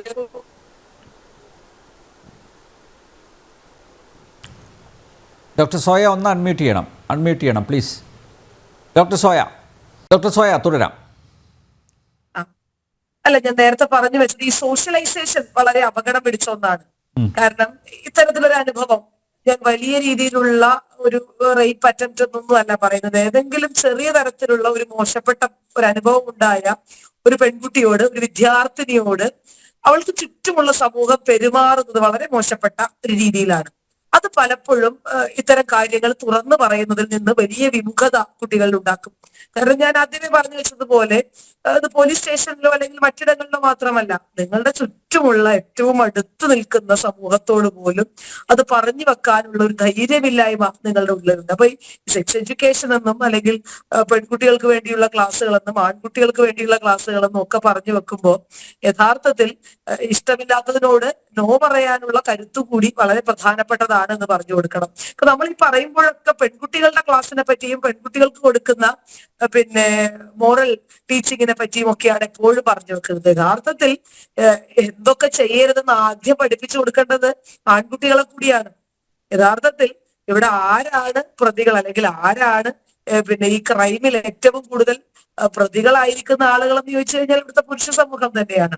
അപ്പൊ യഥാർത്ഥത്തിൽ ഇതിന്റെ ദൂഷ്യഫലങ്ങളെ കുറിച്ചും ഇതിന്റെ പിന്നെ ഭവിഷ്യത്തുകളെ കുറിച്ചും അല്ലെങ്കിൽ ഇത് ഉണ്ടാക്കുന്ന പിന്നെ നിങ്ങൾ ഇത് ചെയ്യുന്നതിലൂടെ മറ്റൊരാൾക്കുണ്ടാകുന്ന മാനസികവും ശാരീരികവുമായിട്ടുള്ള ട്രോമകളെ കുറിച്ചും ഒക്കെ അല്ലെങ്കിൽ ഇത്തരത്തിൽ നിങ്ങൾ എങ്ങനെയാണ് ഒരു സ്ത്രീയോട് മാന്യമായി പെരുമാറേണ്ടതെന്ന് പഠിപ്പിച്ചു കൊടുക്കേണ്ടത് ഈ നാട്ടിലെ നിങ്ങളുടെ ആൺകുട്ടികളോട് കൂടിയാണ്. അപ്പൊ അത് ഏറ്റവും പ്രധാനപ്പെട്ട ഒരു കാര്യമാണ്. നമ്മളെപ്പോഴും നമ്മുടെ എല്ലാ ലൈംഗിക വിദ്യാഭ്യാസ ക്ലാസ്സുകളും മോറൽ ക്ലാസ്സുകളും ഒക്കെ പലപ്പോഴും ഫോക്കസ് ചെയ്യുന്നത്, സെന്റർ ചെയ്യുന്നതൊക്കെ പെൺകുട്ടികളിലാണ്.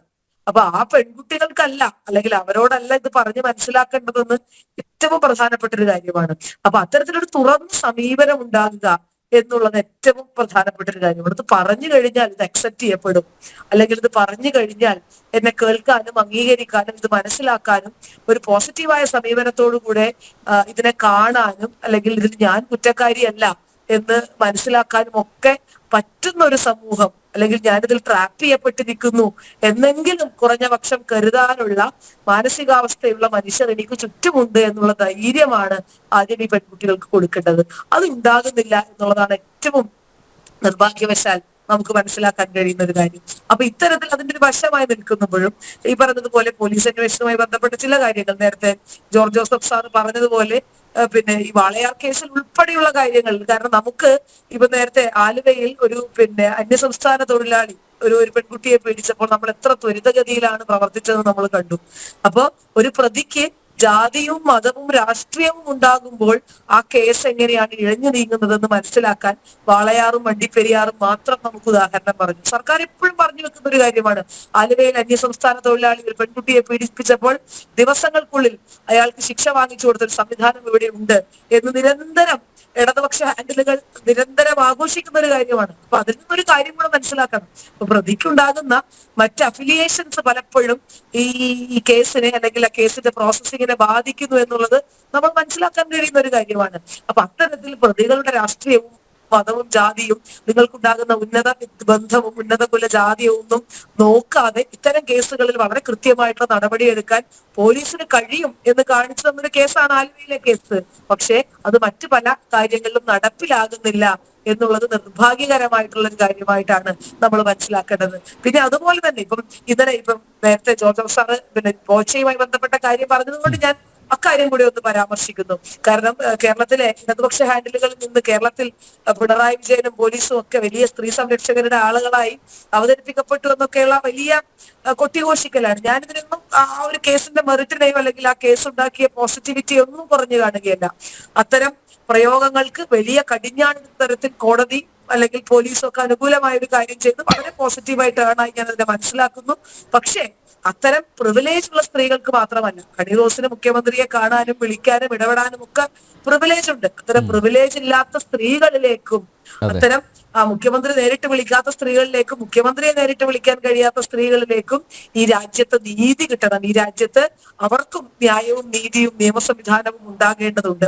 അപ്പൊ അത്തരം കാര്യങ്ങൾ കൂടി പരിഗണിക്കപ്പെടേണ്ടതുണ്ട്. കേരളത്തിൽ കഴിഞ്ഞ 10 വർഷം വലിയ ഡിലേ, വലിയ പെൻഡൻസി ഇത്തരത്തിൽ സൈബർ കേസുകളുമായി ബന്ധപ്പെട്ട് സ്ത്രീകൾ തന്നെ നൽകിയിട്ടുള്ള സൈബർ കേസുകളുമായി ബന്ധപ്പെട്ടിട്ടുണ്ട്. സ്ത്രീകൾക്ക് നേരെയുള്ള അതിക്രമങ്ങളുടെ ഭാഗമായിട്ട് വലിയ പെൻഡൻസി ഉണ്ട്, വലിയ ഡിലേ ഉണ്ട്. അപ്പൊ ഇതൊക്കെ പരിഹരിക്കപ്പെടണം. നമ്മൾ പിറ്റേ ദിവസം ഹണി റോസ് പരാതി കൊടുക്കുമ്പോൾ പിറ്റേ ദിവസം 164 സ്റ്റേറ്റ്മെന്റ് എടുക്കാൻ കാണിക്കുന്ന ഒരു ധൃതി, നവീൻ ബാബുവിന്റെ ഭാര്യ അവർ രഹസ്യമൊഴി നൽകണമെന്ന് പറഞ്ഞ് 1 മാസം കഴിയുമ്പോഴും അതെടുക്കാൻ സാധിക്കുന്നില്ല. അപ്പൊ എല്ലാ സ്ത്രീകൾക്കും തുല്യനീതി എന്ന് പറയുന്ന ഒരു സങ്കല്പം വളരെ പ്രധാനപ്പെട്ടതാണ്. അപ്പൊ ഒരു ഹണി റോസിന്റെ കേസിലൂടെ മാത്രം കേരളത്തിലെ മുഴുവൻ സ്ത്രീ പ്രശ്നങ്ങളുടെയും സംരക്ഷകരായി അവതരിക്കാൻ വേണ്ടി ശ്രമിക്കുന്നത് ഒരു വാഴ്ശ്രമമാണ്. അപ്പൊ ഞാൻ ആ കേസിന്റെ മെറിറ്റിനെ പറ്റിയല്ല, 100% പറയുന്നത് വീണ്ടും ആവർത്തിക്കുന്നു. ഹണി റോസിന് പ്രത്യേക പ്രിവിലേജ് കിട്ടി, അതുകൊണ്ട് ആ കേസിൽ സത്വര ഇടപെടൽ ഉണ്ടായി, ബോച്ചെ അകത്തായി. പക്ഷേ ഞാൻ നേരത്തെ ചൂണ്ടിക്കാണിച്ച പോലെ പോലീസ് സ്റ്റേഷനിൽ പരാതി കൊടുത്തിട്ടും നീതി ലഭിക്കാതെ നടക്കുന്ന എത്രയോ സ്ത്രീകളുണ്ട്. എനിക്കറിയാം, അവർ തുറന്നു പറഞ്ഞിട്ടുണ്ട് അവരുടെ ദുരവസ്ഥ. അപ്പോൾ ഈ ഒരു കേസ് വെച്ചിട്ട് കേരളത്തിലെ ഇത്തരം പീഡനങ്ങൾ അനുഭവിക്കുന്ന, മാനസിക പീഡനങ്ങൾ അനുഭവിക്കുന്ന, ഇത്തരം മോശം പരാമർശങ്ങൾ നേരിടുന്ന സ്ത്രീകളെയെല്ലാം സർക്കാർ സംരക്ഷിക്കുന്നു എന്ന ഒരു മെസ്സേജ് കൊടുക്കാനാണ് ശ്രമിച്ചത്. പക്ഷേ അത് ഒരു കാരണവശാലും അങ്ങനെ ഒരു അതിനോട് യോജിക്കാൻ ആവില്ല എന്നുള്ളതാണ്. എല്ലാവർക്കും തുല്യ നീതി കിട്ടണം. Whether it is X or Y, Honey Rose ആവട്ടെ, മറ്റേതെങ്കിലും ഒരു സാധാരണക്കാരി ആവട്ടെ, അവർക്കെല്ലാം നീതി ലഭിക്കണം എന്നുള്ളതാണ്. ഡോക്ടർ സോയ. അല്ല, പ്രിവിലേജ്ഡ് ആയതും പ്രിവിലേജ്ഡ് അല്ലാത്തതുമായിട്ടുള്ള മനുഷ്യരെ പല രീതിയിൽ കാണുന്ന ഒരു സംവിധാനം ഉണ്ടല്ലോ. അപ്പൊ അത്തരത്തിലൊരു സംവിധാനം ഒരു ഘട്ടത്തിലും പോസിബിൾ അല്ല എന്നുള്ളത് മനസ്സിലാക്കണം. കാരണം ഇവര് പറഞ്ഞു വെക്കുന്നത്, ഞാൻ ആ ഒരു ഇൻസിഡന്റ് ഉപയോഗിച്ച് ആ ഇൻസിഡന്റിനെ വലിയ രീതിയിൽ ബൂസ്റ്റപ്പ് ചെയ്തൊക്കെ കാണിക്കാനുള്ള വലിയ ശ്രമം നടത്തുന്നുണ്ട്. അപ്പോഴും ഈ കേസിന്റെ മെറിറ്റ് അതുപോലെ തന്നെ നിൽക്കും. അത്തരത്തിലൊന്നും ഞാൻ മഹിജയെ പോലെയുള്ള ഒരു സ്ത്രീയെ കാണുന്നു, കെ രമയെ പോലെയുള്ള ഒരു സ്ത്രീയെ കാണുന്നു, സിദ്ധാർത്ഥന്റെ അമ്മയെ കാണുന്നു. പെരിയ കൊലക്കേസിൽ അത് രണ്ട് അമ്മമാരുടെ നഷ്ടം സഹിച്ച് അല്ലെങ്കിൽ ആ അമ്മമാരുടെ നഷ്ടങ്ങൾക്ക് പ്രതികളായവരെ പൂമാലയിട്ട് സ്വീകരിക്കുന്ന കേരളത്തിലെ മുൻ ആരോഗ്യമന്ത്രിയായിട്ടുള്ള CPM-ന്റെ വനിതാ പ്രതിനിധിയെ കാണുന്നു. അപ്പൊ ഇതൊക്കെ കേരളത്തിൽ തന്നെയാണ് നടക്കുന്നത്. അപ്പൊ എത്രയോ സ്ത്രീകൾ, നേരത്തെ ഞാൻ ആലുവയിലെ മൂഫിയ പർവീന്റെ കഥ പറഞ്ഞതുപോലെ അല്ലെങ്കിൽ കേസ് പറഞ്ഞതുപോലെ എത്രയോ സ്ത്രീകൾ. അപ്പം അത്തരത്തിൽ ആ സ്ത്രീ സംരക്ഷണം എന്ന് പറയുന്നത് നിങ്ങൾ ഹണി റോസിന്റെ ദ്വയാർത്ഥ പ്രയോഗത്തിന് മാത്രം കൊടുക്കുന്ന ഒരു പ്രിവിലേജായി മാറരുത്. ഇത് എത്ര സ്ത്രീകളെ, ഞാൻ എല്ലാ സ്ത്രീകളെയും മുഖ്യമന്ത്രി വിളിക്കണം എന്ന് പറഞ്ഞു വെക്കുന്നതല്ല, അല്ലെങ്കിൽ മുഖ്യമന്ത്രിക്ക് വിളിക്കാനും കഴിയില്ല. അതൊരു നോൺസെൻസിക്കൽ ആയിട്ടുള്ള വാദമാണ് എന്ന് എനിക്കും അറിയാം. പക്ഷേ ഏറ്റവും താഴെ തട്ടിൽ വരെ അതിനുള്ള സംവിധാനങ്ങൾ ഉണ്ടാക്കിയെടുക്കേണ്ടത് കേരളത്തിൽ നിലനിൽക്കുന്ന ആഭ്യന്തര വകുപ്പാണ്. അപ്പൊ ആ ആഭ്യന്തര വകുപ്പ് തീർച്ചയായും അത്തരത്തിലുള്ള ഒരു കാര്യമായി മുന്നോട്ട് പോകേണ്ടതുണ്ട്. അപ്പൊ അതിന് അവർക്ക് കഴിയുന്നില്ല എങ്കിൽ ഈ പറയുന്നത് പോലെ ഇപ്പം ഈ കേസുമായി ബന്ധപ്പെട്ട് പോലും എനിക്ക് വലിയ ഗുരുതരമായ ഒരു വിഷയമാണ്. നാളെ ഒരുപക്ഷെ കേരളം അല്ലെങ്കിൽ ഇന്ത്യ തന്നെ ചർച്ച ചെയ്യാൻ പോകുന്ന തരത്തിലേക്ക് മാറപ്പെടാൻ പോകുന്ന ഗുരുതരമായിട്ടുള്ളൊരു വിഷയമായിട്ടാണ് നമ്മൾ ഇതിനെ മനസ്സിലാക്കേണ്ടത്. ഇത് നേരത്തെ ഡോക്ടർ ജയരാജ് പറഞ്ഞു വെച്ചതുപോലെ ഇത് പലയിടങ്ങളിലും നടക്കുന്നുണ്ട്, അറിഞ്ഞും അറിയാതെയും ഒക്കെ, പ്രത്യേകിച്ച് കുട്ടികളുടെ ഇടയിലും ഒക്കെ നടക്കുന്നുണ്ട്. അപ്പൊ ആദ്യം ചോദിച്ചൊരു ചോദ്യത്തിന് കുറെ കൂടെ തുറന്ന സമീപനം ഇല്ലെങ്കിൽ ഇത് ഈ 5 വർഷം എന്നൊക്കെ പറയുന്നത് നേരത്തെ സാറ് പറഞ്ഞതുപോലെ, ജോസഫ് സാറ് പറഞ്ഞതുപോലെ 1800 ദിവസങ്ങൾക്കുള്ളിൽ 64 പേരാൽ ക്രൂരമായി ബലാത്സംഗം ചെയ്യപ്പെടുക എന്ന് പറഞ്ഞാൽ തന്നെ 18 വയസ്സുകാരിയായ ഒരു പെൺകുട്ടിയുടെ ജീവിതം അവസാനിച്ചു കഴിഞ്ഞു. ഇനി തുടർന്ന് ജീവിക്കുക എന്ന് പറയുന്നതിന്റെ ഒരു പോസിബിലിറ്റി, സാധ്യത എന്നൊക്കെ പറയുന്നത് വലിയ ട്രോമയാണ്. അപ്പൊ അത്തരത്തിൽ അതിജീവിതകളായി മാറാൻ സാധിക്കട്ടെ. തുറന്നു പറച്ചിലുകൾ കുറെ കൂടെ കരുത്തു പകരട്ടെ. സ്ത്രീകൾക്ക് തുറന്നു പറയാൻ കഴിയുന്ന, നിങ്ങൾക്കുണ്ടായ ചെറിയ കാര്യങ്ങളോടും അല്ലെങ്കിൽ ചെറിയ ദുരനുഭവങ്ങളോടും മോശം പ്രതികരിക്കാൻ കഴിയട്ടെ. ആ പ്രതികരണം മൂലം എന്തെങ്കിലുമൊക്കെ മാറ്റങ്ങൾ ഉണ്ടാക്കാൻ കഴിയട്ടെ. കുറെ കൂടെ കരുത്തുള്ള സ്ത്രീകളും പെൺകുട്ടികളുമായി നമ്മുടെ കുഞ്ഞുങ്ങൾക്ക് മാറാൻ കഴിയട്ടെ. അത് വളരെ പ്രധാനപ്പെട്ട ഒരു കാര്യമാണ്. അത്തരത്തിൽ കൂടെ നമ്മൾ എപ്പോഴും സ്ത്രീ ശാക്തീകരണം എന്നൊക്കെ പറയുന്നത് പഞ്ചായത്ത് ലെവലിൽ മത്സരിക്കാനോ അല്ലെങ്കിൽ നിയമസഭയിലേക്ക് രാഷ്ട്രീയമായി മുന്നേറാനോ പാർലമെന്റിലേക്ക് ചുക്കാൻ പിടിക്കാനോ മാത്രമല്ല, ഏറ്റവും താഴെ തട്ടിൽ നിന്ന് തുടങ്ങി നിങ്ങൾക്ക് നേരെ ഉണ്ടാകുന്ന മോശപ്പെട്ട അനുഭവങ്ങൾക്കെതിരെ നോ പറയാനുള്ള കരുത്തുള്ള പെൺകുട്ടികളായി നമുക്ക് അവരെ വളർത്താൻ കഴിയണം എന്നുള്ളത് തന്നെയാണ് തീർച്ചയായിട്ടും അത്തരത്തിലുള്ള സ്ത്രീ ശാക്തീകരണം തന്നെയാണ് വരേണ്ടത്. ഓക്കെ, ജോർജ് ജോസഫ്, താങ്കൾക്ക് എന്തെങ്കിലും ആഡ് ചെയ്യാനുണ്ടോ? കാരണം 8:30 വരെ ഉള്ളൂ എന്ന് അറിയിച്ചിരുന്നു, അതുകൊണ്ടാണ്.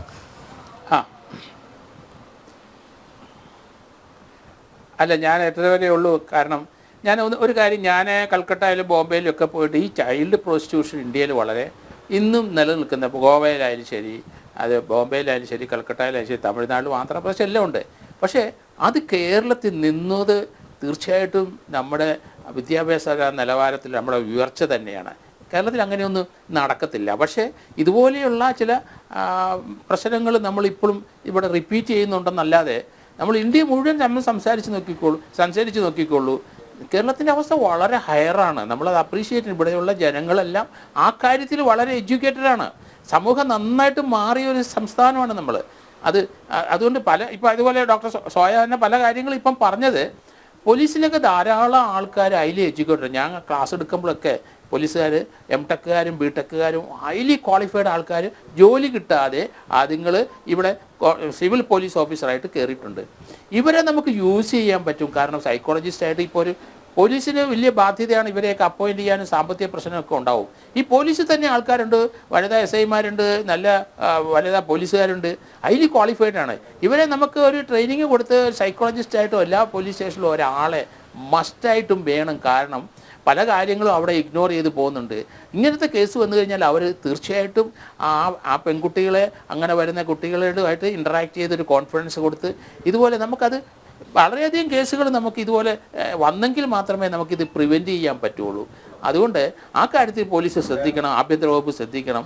കാരണം നമുക്ക് അവിടെ ആളായ സൈക്കോളജിസ്റ്റിന് അധികം ഇവിടെ കൊണ്ട് പോസ്റ്റ് ചെയ്യാൻ പറ്റില്ലെങ്കിലും നമുക്കതിന് മെറ്റീരിയലുള്ള നല്ല ഡെപ്തുള്ള പോലീസ് ഉദ്യോഗസ്ഥർ, സിവിൽ പോലീസ് ഓഫീസർ, വനിതാ പോലീസും ഒക്കെ കൂടി ഉണ്ട്.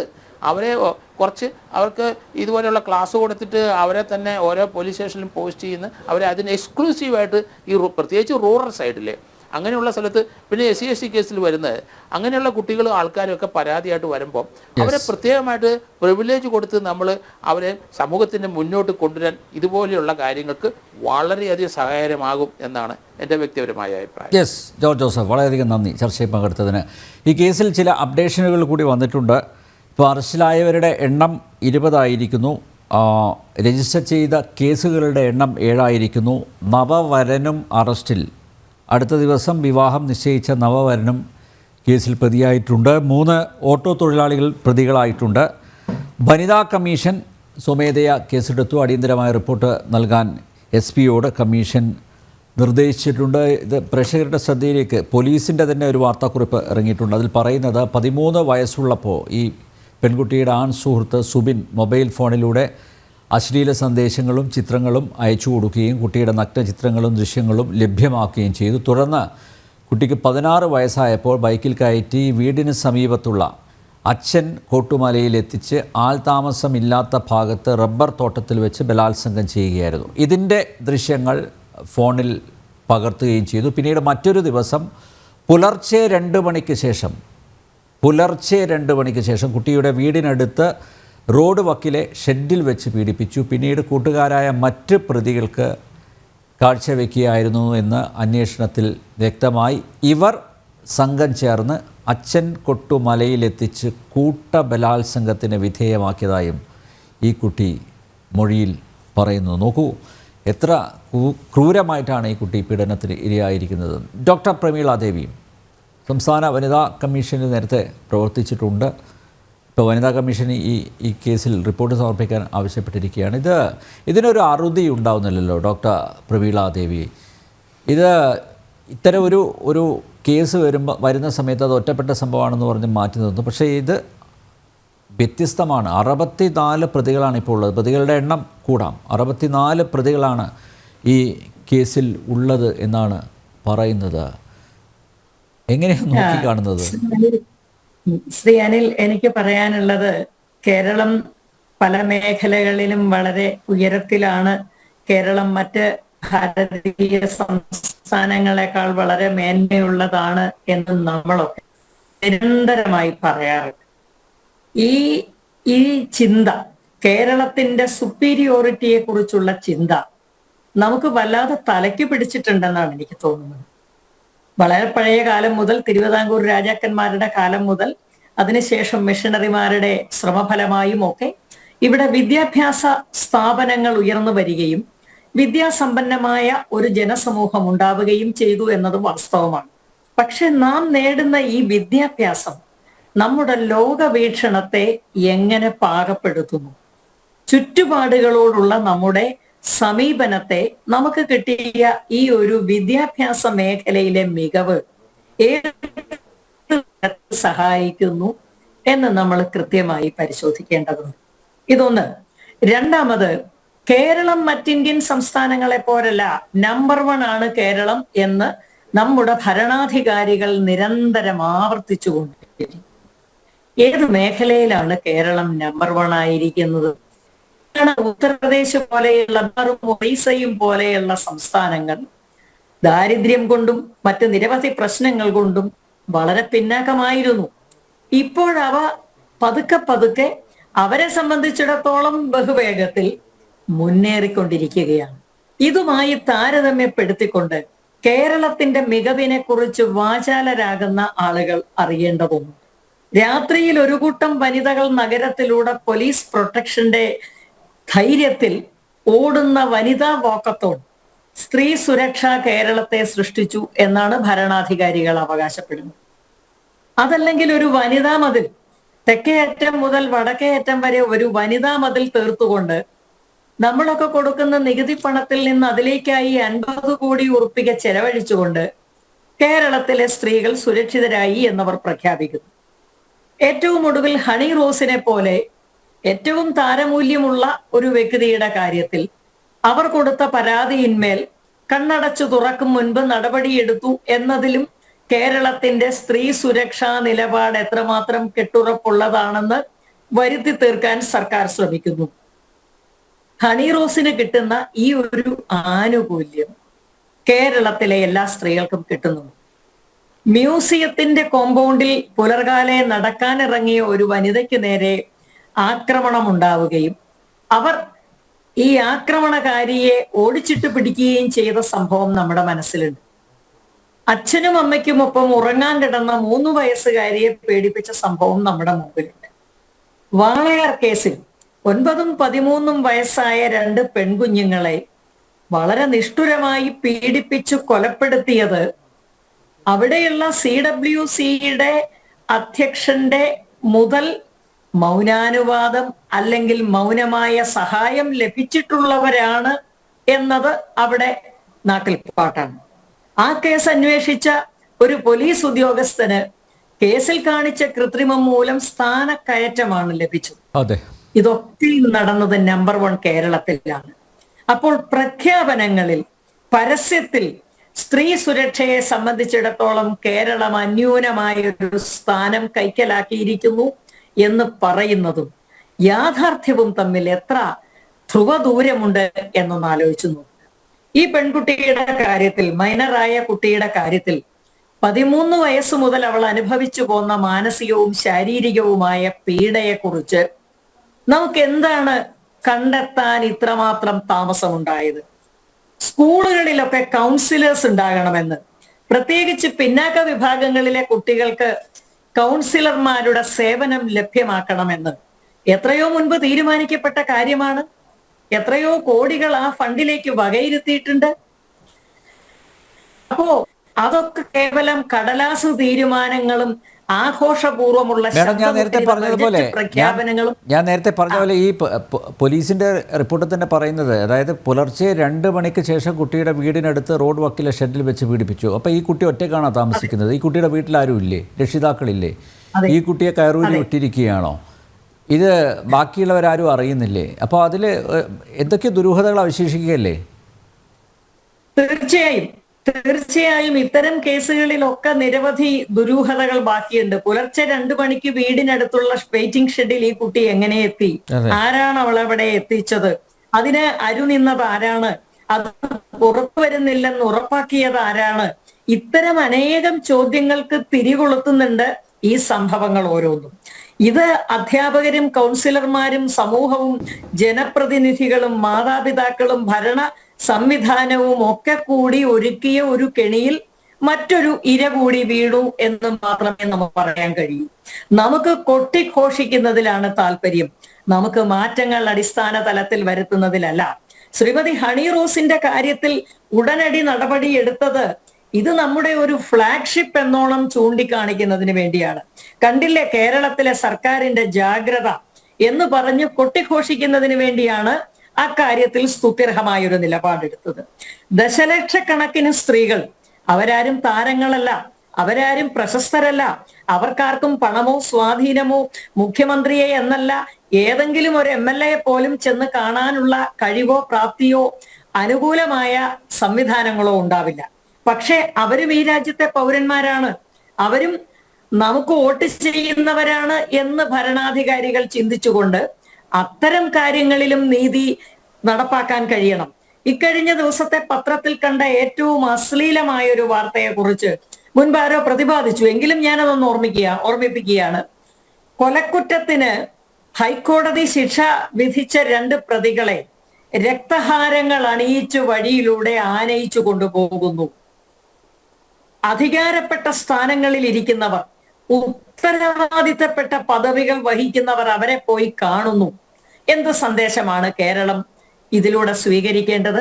നിങ്ങൾ കൊലപാതകയായാലും ശരി, നിങ്ങൾ ബലാത്സംഗ വീരനായാലും ശരി, നിങ്ങൾ ഞങ്ങളുടെ കൂടെ നിന്നാൽ രക്തഹാരത്തിന്റെ സംരക്ഷണം നിങ്ങൾക്ക് കിട്ടും. നിങ്ങളെ ആനയിക്കാൻ ചുവപ്പ് പരവതാനി നിലത്ത് നീളെ ഞങ്ങൾ വിരിക്കും. ഇതല്ലേ അതിന്റെ അർത്ഥം? കൊലപാതക കേസിൽ കോടതി ശിക്ഷ വിധിച്ച പ്രതികൾക്ക് കിട്ടേണ്ടുന്ന അനാദരവും അവഗണനയും അവഹേളനവും ഭീഷണിയും വേദനയും ഒന്നുമല്ല ഇപ്പറഞ്ഞവർക്ക് കിട്ടിയത്, സ്വീകരണമാണ്. അവരെന്തോ മഹാത്യാഗികൾ എന്നോണം, അവരെന്തോ സൽപ്രവൃത്തി ചെയ്തവരെന്നോണം സ്വീകരിക്കുന്നു. ഇത് കേരളത്തിലെ കുഞ്ഞു മനസ്സുകളിൽ വരെ ചില പ്രതിഫലനങ്ങൾ, ചില റിപ്പിൾ ഇഫക്ട്സ് ഉണ്ടാക്കുന്നുണ്ട്.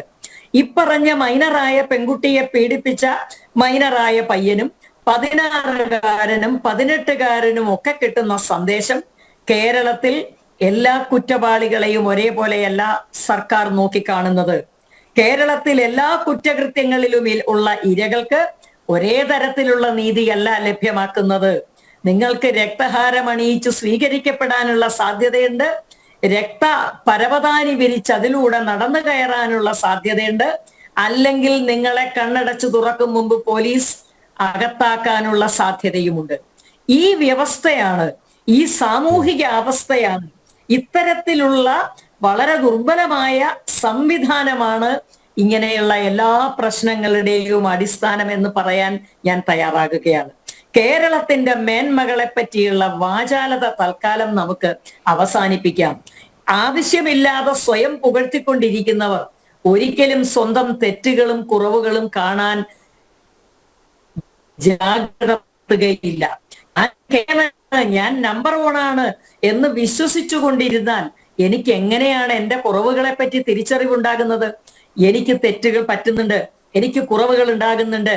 കേരളം ചില കാര്യങ്ങളിൽ നമ്പർ 1 ആണെങ്കിൽ ചില കാര്യങ്ങളിൽ -000 എന്നുകൂടി സമ്മതിക്കാനുള്ള വിവേകം കേരളീയരായ നമുക്കും ഇവിടുത്തെ ഭരണാധികാരികൾക്കും ഉണ്ടാകണമെന്നതാണ് എനിക്ക് പറയാനുള്ളത്. കണ്ണു തുറന്ന് യാഥാർത്ഥ്യബോധത്തോടെ കാര്യങ്ങളെ നോക്കിക്കാണുക. അതോടൊപ്പം ഒരു കാര്യം കൂടി ശ്രീ അനിൽ, കൊച്ചു പ്രായം മുതൽ തന്നെ കുട്ടികൾക്ക് സ്വന്തം ശരീരത്തെ പറ്റിയും സ്വന്തം സുരക്ഷയെ പറ്റിയുമുള്ള വിദ്യാഭ്യാസം കൊടുക്കേണ്ടുന്ന സമയം എന്നേ കഴിഞ്ഞിരിക്കുന്നു. It's high time we do it now. അത് ഇനിയെങ്കിലും ചെയ്യേണ്ടതുണ്ട് എന്നുകൂടി കൂട്ടിച്ചേർക്കുന്നു. ഡോക്ടർ ജയരാജ്, അതുകൊണ്ട് ഇനിയെങ്കിലും കേരളം സുരക്ഷിതമാണ്, കേരളത്തിലെ പെൺകുട്ടികൾ സുരക്ഷിതമാണ് എന്ന ആ ഒരു പറച്ചിൽ അവസാനിപ്പിക്കണ്ടേ? ഒന്നുകിൽ പറഞ്ഞത് പാലിക്കണം. ഇവിടുത്തെ പെൺകുട്ടികളുടെ സുരക്ഷാ കാര്യത്തിൽ ജാഗ്രത പുലർത്തേണ്ടതുണ്ട്. സർക്കാർ സംവിധാനങ്ങൾ പെൺകുട്ടികളോടൊപ്പം സ്ത്രീകളോടൊപ്പം ഒക്കെ നിൽക്കണം. ഇപ്പോൾ എവിടെയൊക്കെ പീഡനങ്ങൾ നടക്കുന്നു എന്ന് പോലീസിന് കയറി ചെന്ന് നോക്കാൻ പറ്റില്ല. പക്ഷേ എങ്കിലും ചില കാര്യങ്ങളൊക്കെ പോലീസിന് ചെയ്യാം. നേരത്തെ അത് ഇവിടെ പരാമർശ വിധേയമായതാണ്. ഇത്തരത്തിൽ പെൺകുട്ടികളെ കണ്ടെത്താനുള്ളൊരു ശ്രമമെങ്കിലും അതത് പോലീസ് സ്റ്റേഷനുകളിൽ അതിനായിട്ടുള്ളൊരു സംവിധാനം ഉണ്ടാക്കണം. അവിടെ നേരത്തെ പറഞ്ഞതുപോലെ സൈക്കോളജിസ്റ്റുകളെയോ അല്ലെങ്കിൽ കൗൺസിലേഴ്സിനെയോ വയ്ക്കുക. പോലീസിന് ഇക്കാര്യത്തിൽ പോലീസിന് മാത്രമേ ഇടപെടാൻ പറ്റൂ. ഈ ഇതിൻ്റെ ഈ പീഡനങ്ങളുടെ എണ്ണം കുറയ്ക്കാൻ പോലീസിന് മാത്രമേ ക്രിയാത്മകമായിട്ട് ഈ വിഷയത്തിൽ ഇടപെടാൻ പറ്റൂ. അത് ഉണ്ടാക്കേണ്ട ആ ഒരു സമയം അതിക്രമിച്ചില്ലേ? തീർച്ചയായിട്ടും ഈ സോയ ജോസഫ് പറഞ്ഞ പോലെ, ഡോക്ടർ സോയ ജോസഫ് പറഞ്ഞെടുത്ത് ഞാൻ തുടങ്ങാം. അസർട്ടീനസ് ട്രെയിനിങ് എന്ന് പറയുന്ന ഒരു സാധനമാണ് അവർ പറഞ്ഞിരുന്നത്. അതിനകത്ത് way to say no and way to say yes എന്നുള്ള കാര്യം വളരെ കുഞ്ഞിലെ തന്നെ കുട്ടികളെ പറഞ്ഞ് മനസ്സിലാക്കേണ്ടിയിരിക്കുന്നു. അല്ലെങ്കിൽ ഈ ഇക്കിളാക്കി ഈ പീഡകന്മാർ മുന്നേറുമ്പോൾ ഈ കുട്ടികൾക്ക് പലപ്പോഴും മനസ്സിലാവില്ല ഇത് കളിയാണോ യഥാർത്ഥമാണോ എന്നൊന്നും അറിയാൻ പറ്റില്ല. അതുകൊണ്ട് good touch, bad touch, swimsuit rule ഇതുമാതിരിയുള്ള സാധനങ്ങളൊക്കെ വളരെ LKG ക്ലാസ്സുകളിൽ തന്നെ തുടങ്ങുന്നതായിരിക്കും കുറെ കൂടെ നല്ലത്. ഈ 13 വയസ്സുള്ള പെൺകുട്ടിയുടെ അജ്ഞത മുതലെടുക്കുകയായിരുന്നു എന്ന് പറയാൻ പറ്റുമോ ഡോക്ടർ ജയരാജ്? 13 വയസ്സുള്ള അല്ലെങ്കിൽ 18 വയസ്സുള്ള പെൺകുട്ടിയുടെ അജ്ഞത മുതലെടുക്കുകയായിരുന്നു പറയാൻ പറ്റുമോ? തീർച്ചയായിട്ടും 13 വയസ്സെന്ന് പറയുമ്പോൾ അതിന് ശാരീരികമായ വളർച്ച ഉണ്ടായിട്ടേ ഉള്ളൂ. അതൊന്നും അഡൾട്ടൊന്നും ആയിട്ടില്ലല്ലോ. അഡോളസെന്റ് ഒരു ചേഞ്ചിങ് പീരീഡ് ആണ്, ഹോർമോണൽ ചേഞ്ചസ് ഒക്കെ വരുന്ന സമയമാണ്. അപ്പോൾ അതിനങ്ങനെ ചിന്തിച്ചൊരു തീരുമാനം എടുക്കാനുള്ള, അഡൾട്ട് ആകുമ്പോഴല്ലേ അങ്ങനെയുള്ള തീരുമാനമൊക്കെ നടപ്പിലാക്കാൻ പറ്റൂ. ശരിക്കും നമ്മൾ FMRI സ്റ്റഡിയൊക്കെ എടുത്തു വെച്ച് നോക്കുവാണെങ്കിൽ ആ സമയത്ത് ബ്രെയിനിനകത്ത് ഒരുപാട് പ്രൂണിങ് ഒക്കെ നടക്കുന്ന സമയമാണ്. ആ സമയത്ത് ഈ ഡിസിഷൻ മേക്കിംഗ് കപ്പാസിറ്റി ഒന്നും കുട്ടികൾക്ക് ഉണ്ടാവില്ല. അത് പിന്നെ അഡൾട്ട്ഹുഡ് അറ്റൈൻ ചെയ്യുമ്പോഴാണ് ആവശ്യമില്ലാത്ത ന്യൂറോൺസ് എല്ലാം കട്ട് ചെയ്ത് കഴിഞ്ഞ് മറ്റേത് തമ്മിൽ യുണൈറ്റ് ചെയ്തൊക്കെ കഴിയുമ്പോഴാണ് പിന്നീട് അതിന് ചിന്തിക്കാനും എടുക്കാനും ഒക്കെയുള്ള കഴിവുണ്ടാകുന്നത്. അതുകൊണ്ടാണ് ഈ കുട്ടികളൊക്കെ അതിവേഗതയിൽ വണ്ടി ഓടിച്ച് പോകുന്നതും സ്പീഡ് ഹൈ എന്നൊക്കെ പറയുന്നത്. അതുകൊണ്ടാണ് പ്രീ അഡോളസെന്റ് അല്ലെങ്കിൽ അഡോളസെന്റ് ആയിട്ടുള്ള കുട്ടികൾ 18 വയസ്സ് കഴിയുമ്പോഴാണ് അവർക്ക് ശരിക്കും ഒരു പക്വത വരുന്നത്. ഇന്ത്യൻ നിയമം അനുസരിച്ച് അങ്ങനെയാണ്. 18 വയസ്സ് 21 വയസ്സൊക്കെ വെച്ചിരിക്കുന്നതിൻ്റെ കണക്ക് അതുകൊണ്ടാണ്. ഈ ന്യൂറോളജിക്കൽ ഡെവലപ്മെന്റിന്റെ ഇതുമായിട്ട് ബന്ധപ്പെട്ടിട്ടാണ്. മാനസികമായിട്ട് ഇവർക്ക് പക്വത വരില്ല. ശാരീരികമായി ചിലപ്പോൾ അവർ മുമ്പൊക്കെ വിവാഹം കഴിക്കുന്നത് പോലെ കുറേ വർഷങ്ങൾക്ക് മുമ്പ് തന്നെ ഈ നേരത്തെ പറഞ്ഞതുപോലെ രാജൻ്റെയൊക്കെ ഭരണകാലത്തൊക്കെ 13 വയസ്സിലും 14 വയസ്സിലും ഒക്കെ കുട്ടികൾക്ക് ജന്മം നൽകിയിരുന്നു എന്നൊക്കെ പറയുമ്പോൾ അവർക്ക് ശാരീരികമായുണ്ട്. പക്ഷെ മാനസികമായിട്ട് കുട്ടികളെ വളർത്താനുള്ള പക്വത ഇല്ലായ്മയാണ്. പിന്നെ ഈ പറഞ്ഞതുപോലെ ഈ കേരളത്തിൽ നമ്പർ 1 ആണ്, കേരളം നമ്പർ 1 ആണെന്ന് ഇവിടെ ആരും അവകാശപ്പെടുന്നതൊന്നുമല്ല. കേന്ദ്ര ഗവൺമെന്റിന്റെ തന്നെ കണക്കാണ്. നീതി ആയോഗ് എന്ന് പറയുന്നത് കേരളത്തിലെ സംഘടനയല്ല. വേൾഡ് ഹെൽത്ത് ഓർഗനൈസേഷൻ എന്ന് പറയുന്നത് WHO എന്ന് പറയുന്നത് അത് ഇന്റർനാഷണൽ സംഘടനയാണ്. അതുപോലെ തന്നെ വേൾഡ് ഗ്ലോബൽ ഹാപ്പിനെസ് ഇൻഡെക്സ് എന്ന് പറയുന്നത് ലോകം മുഴുവൻ കണക്കൂട്ടിയെടുക്കുന്ന ഒരു സംഘടനയാണ്. ഇതാരും PR വർക്കിന് വേണ്ടി ചെയ്യുന്നതല്ല. അവിടെ ഇങ്ങനെ നമ്പർ 1 ആണ്. ഒരു ബ്ലാക്ക് അമേരിക്കനേക്കാളും സ്റ്റാൻഡേർഡ് ഓഫ് ലിവിങ് കേരളത്തിൽ കൂടുതലാണെന്ന് പറയുന്നത് വിദേശത്തുള്ള മറ്റു പല സംഘടനകളും നാഷണൽ ലെവലിലുള്ള സംഘടനയാണ്. അല്ല കേരള ഗവൺമെന്റ് ആയിട്ട് ഒരു സ്റ്റഡി നടത്തി കേരളം നമ്പർ 1 ആണ് എന്ന് അവകാശപ്പെട്ടുകൊണ്ട് എങ്ങും നടക്കാറില്ല. പിന്നെ ഈ വാർത്തകളാകുമ്പോഴത്തേക്കും അതെടുത്ത് പറയുന്നതെന്ന് മാത്രമേ ഉള്ളൂ. അത് കൃത്യം തന്നെയാണ്. ഇപ്പം നെഗറ്റീവായിട്ടുള്ള സാധനങ്ങളുണ്ട്. മദ്യോപയോഗത്തിൻ്റെ കാര്യത്തിൽ നമ്പർ 1 ആണ് കേരളം. കേസുകൾ രജിസ്റ്റർ ചെയ്യുന്ന കാര്യത്തിൽ, സൂയിസൈഡ് റേറ്റിൻ്റെ കാര്യത്തിൽ, ഇതൊക്കെ എന്ന് വെച്ച് കഴിഞ്ഞാൽ കൃത്യമായിട്ടൊരു സൂയിസൈഡ് റേറ്റുകളൊക്കെ റെക്കോർഡ് ചെയ്യപ്പെടുന്നത് കൊണ്ടാണ്. അല്ലാതെ ഇവിടെ അങ്ങ് ആത്മഹത്യാ നിരക്ക് ഈ കേരളത്തിനേക്കാളും കൂടിയ സംസ്ഥാനങ്ങൾ വേറെ ഉണ്ട്. പക്ഷേ നമ്മൾ കൃത്യമായിട്ട് അത് ഡോക്യുമെന്റ് ചെയ്യുന്നത് കൊണ്ടാണ് ആ കാര്യത്തിൽ നമ്പർ 1 ആവുന്നത്. ഇങ്ങനെ ഡിപ്രഷൻ്റെ മരുന്ന് കഴിക്കുന്നതിൻ്റെ കാര്യത്തിൽ കേരളം നമ്പർ 1 ആണ്. ഇങ്ങനെ നെഗറ്റീവുകളും പോസിറ്റീവുകളും പലതരത്തിലുള്ള വ്യത്യസ്തതകളും ഉള്ള ഒരു സംസ്ഥാനമാണ് കേരളം. അത് ഈ പറഞ്ഞതുപോലെ മിഷണറിമാരെ എഡ്യൂക്കേഷൻ്റെ അവിടെ നിന്നല്ല തുടങ്ങുന്നത്. ശരിക്കും 14-ാം നൂറ്റാണ്ടിലും 15-ാം നൂറ്റാണ്ടിലും ഒക്കെയുള്ള ട്രേഡ് റിലേഷൻസ്, മറ്റ് പല രാജ്യങ്ങളുമായിട്ടുള്ള കൊടുക്കൽ വാങ്ങലുകൾ, അവരുടെ സാംസ്കാരികമായിട്ടുള്ള ഇടപെടലുകൾ, ഇതെല്ലാം ഇതിൻ്റെ ഭാഗമായിട്ട് വന്നിട്ടുണ്ട്. പിന്നീട് മിഷണറിമാരുടെ എഡ്യൂക്കേഷൻ, അതിൻ്റെ തുടർന്ന് കൊണ്ടുപോയിട്ടുള്ള രാജഭരണത്തിൻ്റെ കാലത്ത് പിന്നെ പ്രൊഫസർ ജോസഫ് മുണ്ടശ്ശേരി നടത്തിയ പരിഷ്കാരങ്ങൾ, ആ പരിഷ്കാരങ്ങളുടെ ഭാഗമായി നടത്തിയ വിദ്യാഭ്യാസ പരിഷ്കാരങ്ങൾ, ഇതെല്ലാം കേരളത്തിൽ മുതൽക്കൂട്ടാണ്. ഭൂപരിഷ്കരണ നിയമം, ഇതൊന്നും ഇല്ലാതെ കേരളം ഇല്ല. അപ്പോൾ ഈ ചരിത്രം എന്ന് പറയുന്നത് തുടർച്ചയാണ്. അല്ലാതെ ഇവിടെ ആരും അവകാശപ്പെടുന്നൊന്നുമില്ല കേരളം നമ്പർ 1 ആണ് എന്ന് ആരും അവകാശപ്പെടുന്നത് വാസ്തവമാണെന്നേ. ഇത് പറയുന്നത് കേരള ഗവൺമെന്റ് വെച്ചേക്കുന്ന PR ഏജൻസി ഒന്നും അല്ലല്ലോ നീതി ആയോഗ് എന്നൊക്കെ പറയുന്നത്. പിന്നെ അതിനകത്ത് പിന്നെ അല്ലാതെ സോമാലിയ ആണ്, അല്ലെ സോമാലിയ പോലെയാണ്, അല്ലെങ്കിൽ അതിനേക്കാളും കഷ്ടമാണ്, അല്ലെങ്കിൽ അങ്ങനെയാണെന്നൊക്കെ നമ്മൾ വെറുതെ എന്തിനാണ് നമ്മൾ മലർന്നു കിടന്ന് തുപ്പുന്നത്? സ്വന്തം ശരീരത്തേക്ക് തുപ്പുന്നത് പോലെ തന്നെയാണ്. കേരളമെന്ന ഭാരതമെന്ന പേർ കേട്ടാൽ അഭിമാനപൂരിതമാകണം അന്തരംഗം. കേരളം എന്ന് കേട്ടാലോ തിളക്കണം ചോര ഞരമ്പുകളിൽ നിന്ന് സ്പെസിഫിക് ആയിട്ട് ഉള്ളൂർ S പരമേശ്വരയ്യർ എന്തിനാണ് എഴുതി വെച്ചത്? കേരളം എന്ന് കേട്ടാൽ തിളക്കണം. കാരണം മലയാളികളുടെ മാതൃഭൂമിയാണ്. അതുകൊണ്ട് തന്നെയാണ് പേർ കേൾക്കുമ്പോൾ ഇപ്പൊ ചോര തിളക്കുന്നില്ല. ഇതൊക്കെ ഇത്തരം വാർത്തകൾ വരുമ്പോൾ എങ്ങനെയാണ് ചോര തിളക്കുന്നത് സാർ? ഇത്തരം വാർത്തകളിലെ പ്രതികൾക്ക് കൃത്യമായിട്ടുള്ള ഇത് കിട്ടുന്നുണ്ടോ, ശിക്ഷ കിട്ടുന്നുണ്ടോ? പിന്നെ ഈ വെളുപ്പകാലത്ത് 2 മണിക്ക് രണ്ടാമത്തെ കാര്യം, ഇത്തരം കേസുകൾ ഇല്ലാതാക്കുകയല്ലേ വേണ്ടത്? ഇത്തരം കേസുകൾ ഇല്ലാതാക്കുക. കേരളത്തിൽ ഏത് പെൺകുട്ടി കേസുകൾ പരമാവധി സംവിധാനമുണ്ട്. അതുകൊണ്ടാണ് CWC പോലൊരു മെക്കാനിസം ഉണ്ടായതുകൊണ്ടാണ് ഇവിടെ ഇത്രയും മാധ്യമങ്ങൾ ഉണ്ടായിരുന്നു. ഇവിടെ ഭയങ്കര വിജിലന്റ് ആയിട്ട് എല്ലാത്തിൻ്റെ പുറകെ നടക്കുന്ന ക്യാമറ കണ്ണുകളുമായിട്ട് നടക്കുന്ന മാധ്യമങ്ങളുണ്ട്, പത്രങ്ങളുണ്ട്, അല്ലാതുള്ള മീഡിയകളുണ്ട്. ഇവരാരും പുറത്തു കൊണ്ടുവന്നല്ലോ. ഈ കുട്ടി CWCയിൽ വന്ന് പറഞ്ഞപ്പോൾ, അവിടെ ഒരു സൈക്കോളജിസ്റ്റിൻ്റെ അടുത്തൂടെ പുറത്ത് പറഞ്ഞപ്പോഴാണ് ഈ കാര്യം പുറലോകം അറിയുന്നത്. അതിനു മുമ്പ് ഇതാരും കൊണ്ടുവന്നതൊന്നും അല്ലല്ലോ. അപ്പോൾ CWC എന്ന് പറഞ്ഞൊരു സംവിധാനം ശക്തമായി നടക്കുന്നുണ്ട്. അവിടെ ചെന്ന് കഴിഞ്ഞാൽ കുട്ടികൾക്ക് പറയാനുള്ള ഒരു അവസരമുണ്ട്. അതിനവിടെ ഒരു സൈക്കോളജിസ്റ്റിന്റെ അവൈലബിലിറ്റി ഉണ്ട്. അപ്പോഴും 5 വർഷം ആരെ ഭയന്നാണ് ഈ കുട്ടിയെ ഒളിച്ചു വെച്ചത്? ആരെങ്കിലും ആ പെൺകുട്ടിയിൽ സ്വാധീനം ചെലുത്തിയോ, ഭയപ്പെടുത്തിയോ? ഈ ചോദ്യങ്ങൾക്കൊക്കെ പോലീസിന് ഉത്തരം കിട്ടേണ്ടതല്ലേ? എന്നുള്ളൊരു സാഹചര്യമുണ്ട്. അവർക്ക് ആ ഗ്രീവൻസസ് എയർ ചെയ്യാനായിട്ടുള്ളൊരു സ്പേസ് ഉണ്ട്. ആ സ്പേസ് ഉണ്ടെന്നുള്ള കാര്യം കേരളം മനസ്സിലാക്കാൻ 5 വർഷം വേണോ? അവർക്കൊരു ഗ്രീവൻസസ് ഉണ്ടായിക്കഴിഞ്ഞാൽ ഇവർ എവിടെ പോയി പറയും എന്നുള്ളൊരു പ്രശ്നമില്ല. അവർക്ക് പറയാൻ വേദികളുണ്ട്. അവർ പറഞ്ഞു കഴിഞ്ഞാൽ അവരുടെ പേരിൽ കേസെടുക്കും. പിന്നെ ഹണി റോസിന്റെ കേസ് പറഞ്ഞത്, ഹണി റോസ് സെലിബ്രിറ്റിയാണ്, ബോച്ചയും സെലിബ്രിറ്റിയാണ്. ഈ 2 പേരുടെയും പേരിൽ കേസെടുത്തെന്ന് പറഞ്ഞാൽ സോഷ്യൽ മീഡിയയ്ക്ക് ഒരു മെസ്സേജാണ്. എന്ത് വൃത്തികേടും പറയാമെന്നുള്ളതിനെ കുറിച്ച്. അതൊരു ഹണി റോസ് ആയതുകൊണ്ടൊന്നുമല്ല ഇത്ര സഡൻ ആക്ഷൻ ഉണ്ടായത്. ഇത് 1000 കേസുകൾ സ്ത്രീകൾക്കെതിരെ അധിക്ഷേപം. ഈ PP ദിവ്യയുടെ കേസ്, PP ദിവ്യയുടെ മകളെ അനാവശ്യം ചെയ്യണം എന്നൊക്കെ പറഞ്ഞിട്ടാണ് അവരുടെ പോസ്റ്റിന് താഴെ ഇട്ടിരുന്നത്. ഡോക്ടർ ജയരാജ്, ഒരുപാട് കേസുകളെങ്കിലും സൈബർ പോലീസ് സ്റ്റേഷനിൽ ഞാൻ കൊടുത്തിട്ടുണ്ട്. 10 പരാതികൾ. ഡോക്ടർ ജയരാജ്, തിരുവനന്തപുരത്തെ സൈബർ പോലീസ് സ്റ്റേഷനിൽ 10 പരാതികൾ ഞാൻ നൽകിയിട്ടുണ്ട്.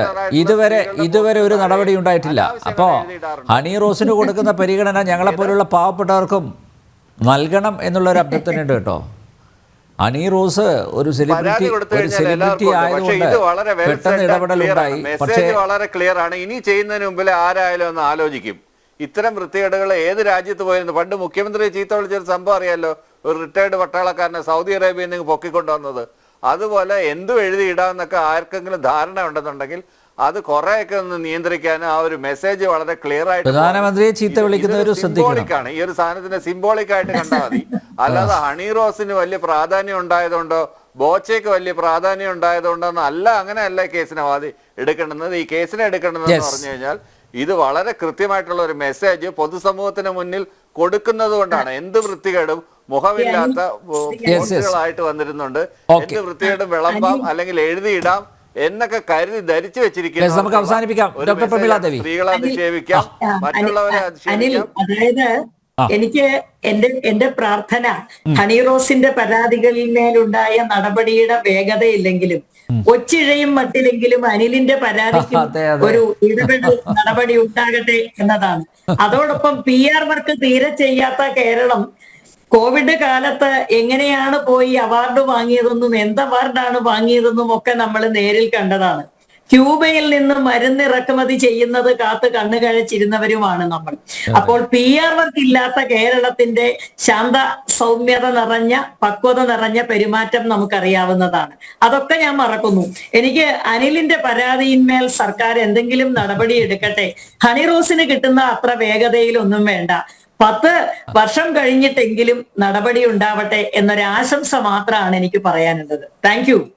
ഓക്കെ. എന്തായാലും വളരെയധികം നന്ദി. സ്ത്രീ സുരക്ഷയാണ് മുഖ്യം എന്ന് നാഴികക്ക് 40 വട്ടം പറയുന്ന ഇടത് സർക്കാർ കേരളത്തിൽ അധികാരത്തിലിരിക്കുമ്പോഴാണ് 18 വയസ്സുള്ള പട്ടികജാതി പെൺകുട്ടി കൂട്ടബലാത്സംഗത്തിനും ലൈംഗിക പീഡനത്തിനും ഇരയായിരിക്കുന്നത്. പ്രതികളുടെ എണ്ണം വർദ്ധിച്ച് വരികയാണ്. ഇനിയെങ്കിലും ഇതൊക്കെ തടയാനുള്ള ജാഗ്രത സർക്കാരിൻ്റെ ഭാഗത്തു നിന്ന് ഉണ്ടാവേണ്ടിയിരിക്കുന്നു. പറഞ്ഞാൽ മാത്രം പോരാ, കൊട്ടിഘോഷിച്ചാൽ മാത്രം പോരാ, പ്രവൃത്തിയിലും അത് കാണണം. ജനൻ ഡിബേറ്റ് ഇവിടെ പൂർണ്ണമാകുന്നു. ചർച്ചയിൽ പങ്കെടുത്ത എല്ലാ അതിഥികൾക്കും നന്ദിയൊപ്പം പ്രേക്ഷകർക്കും.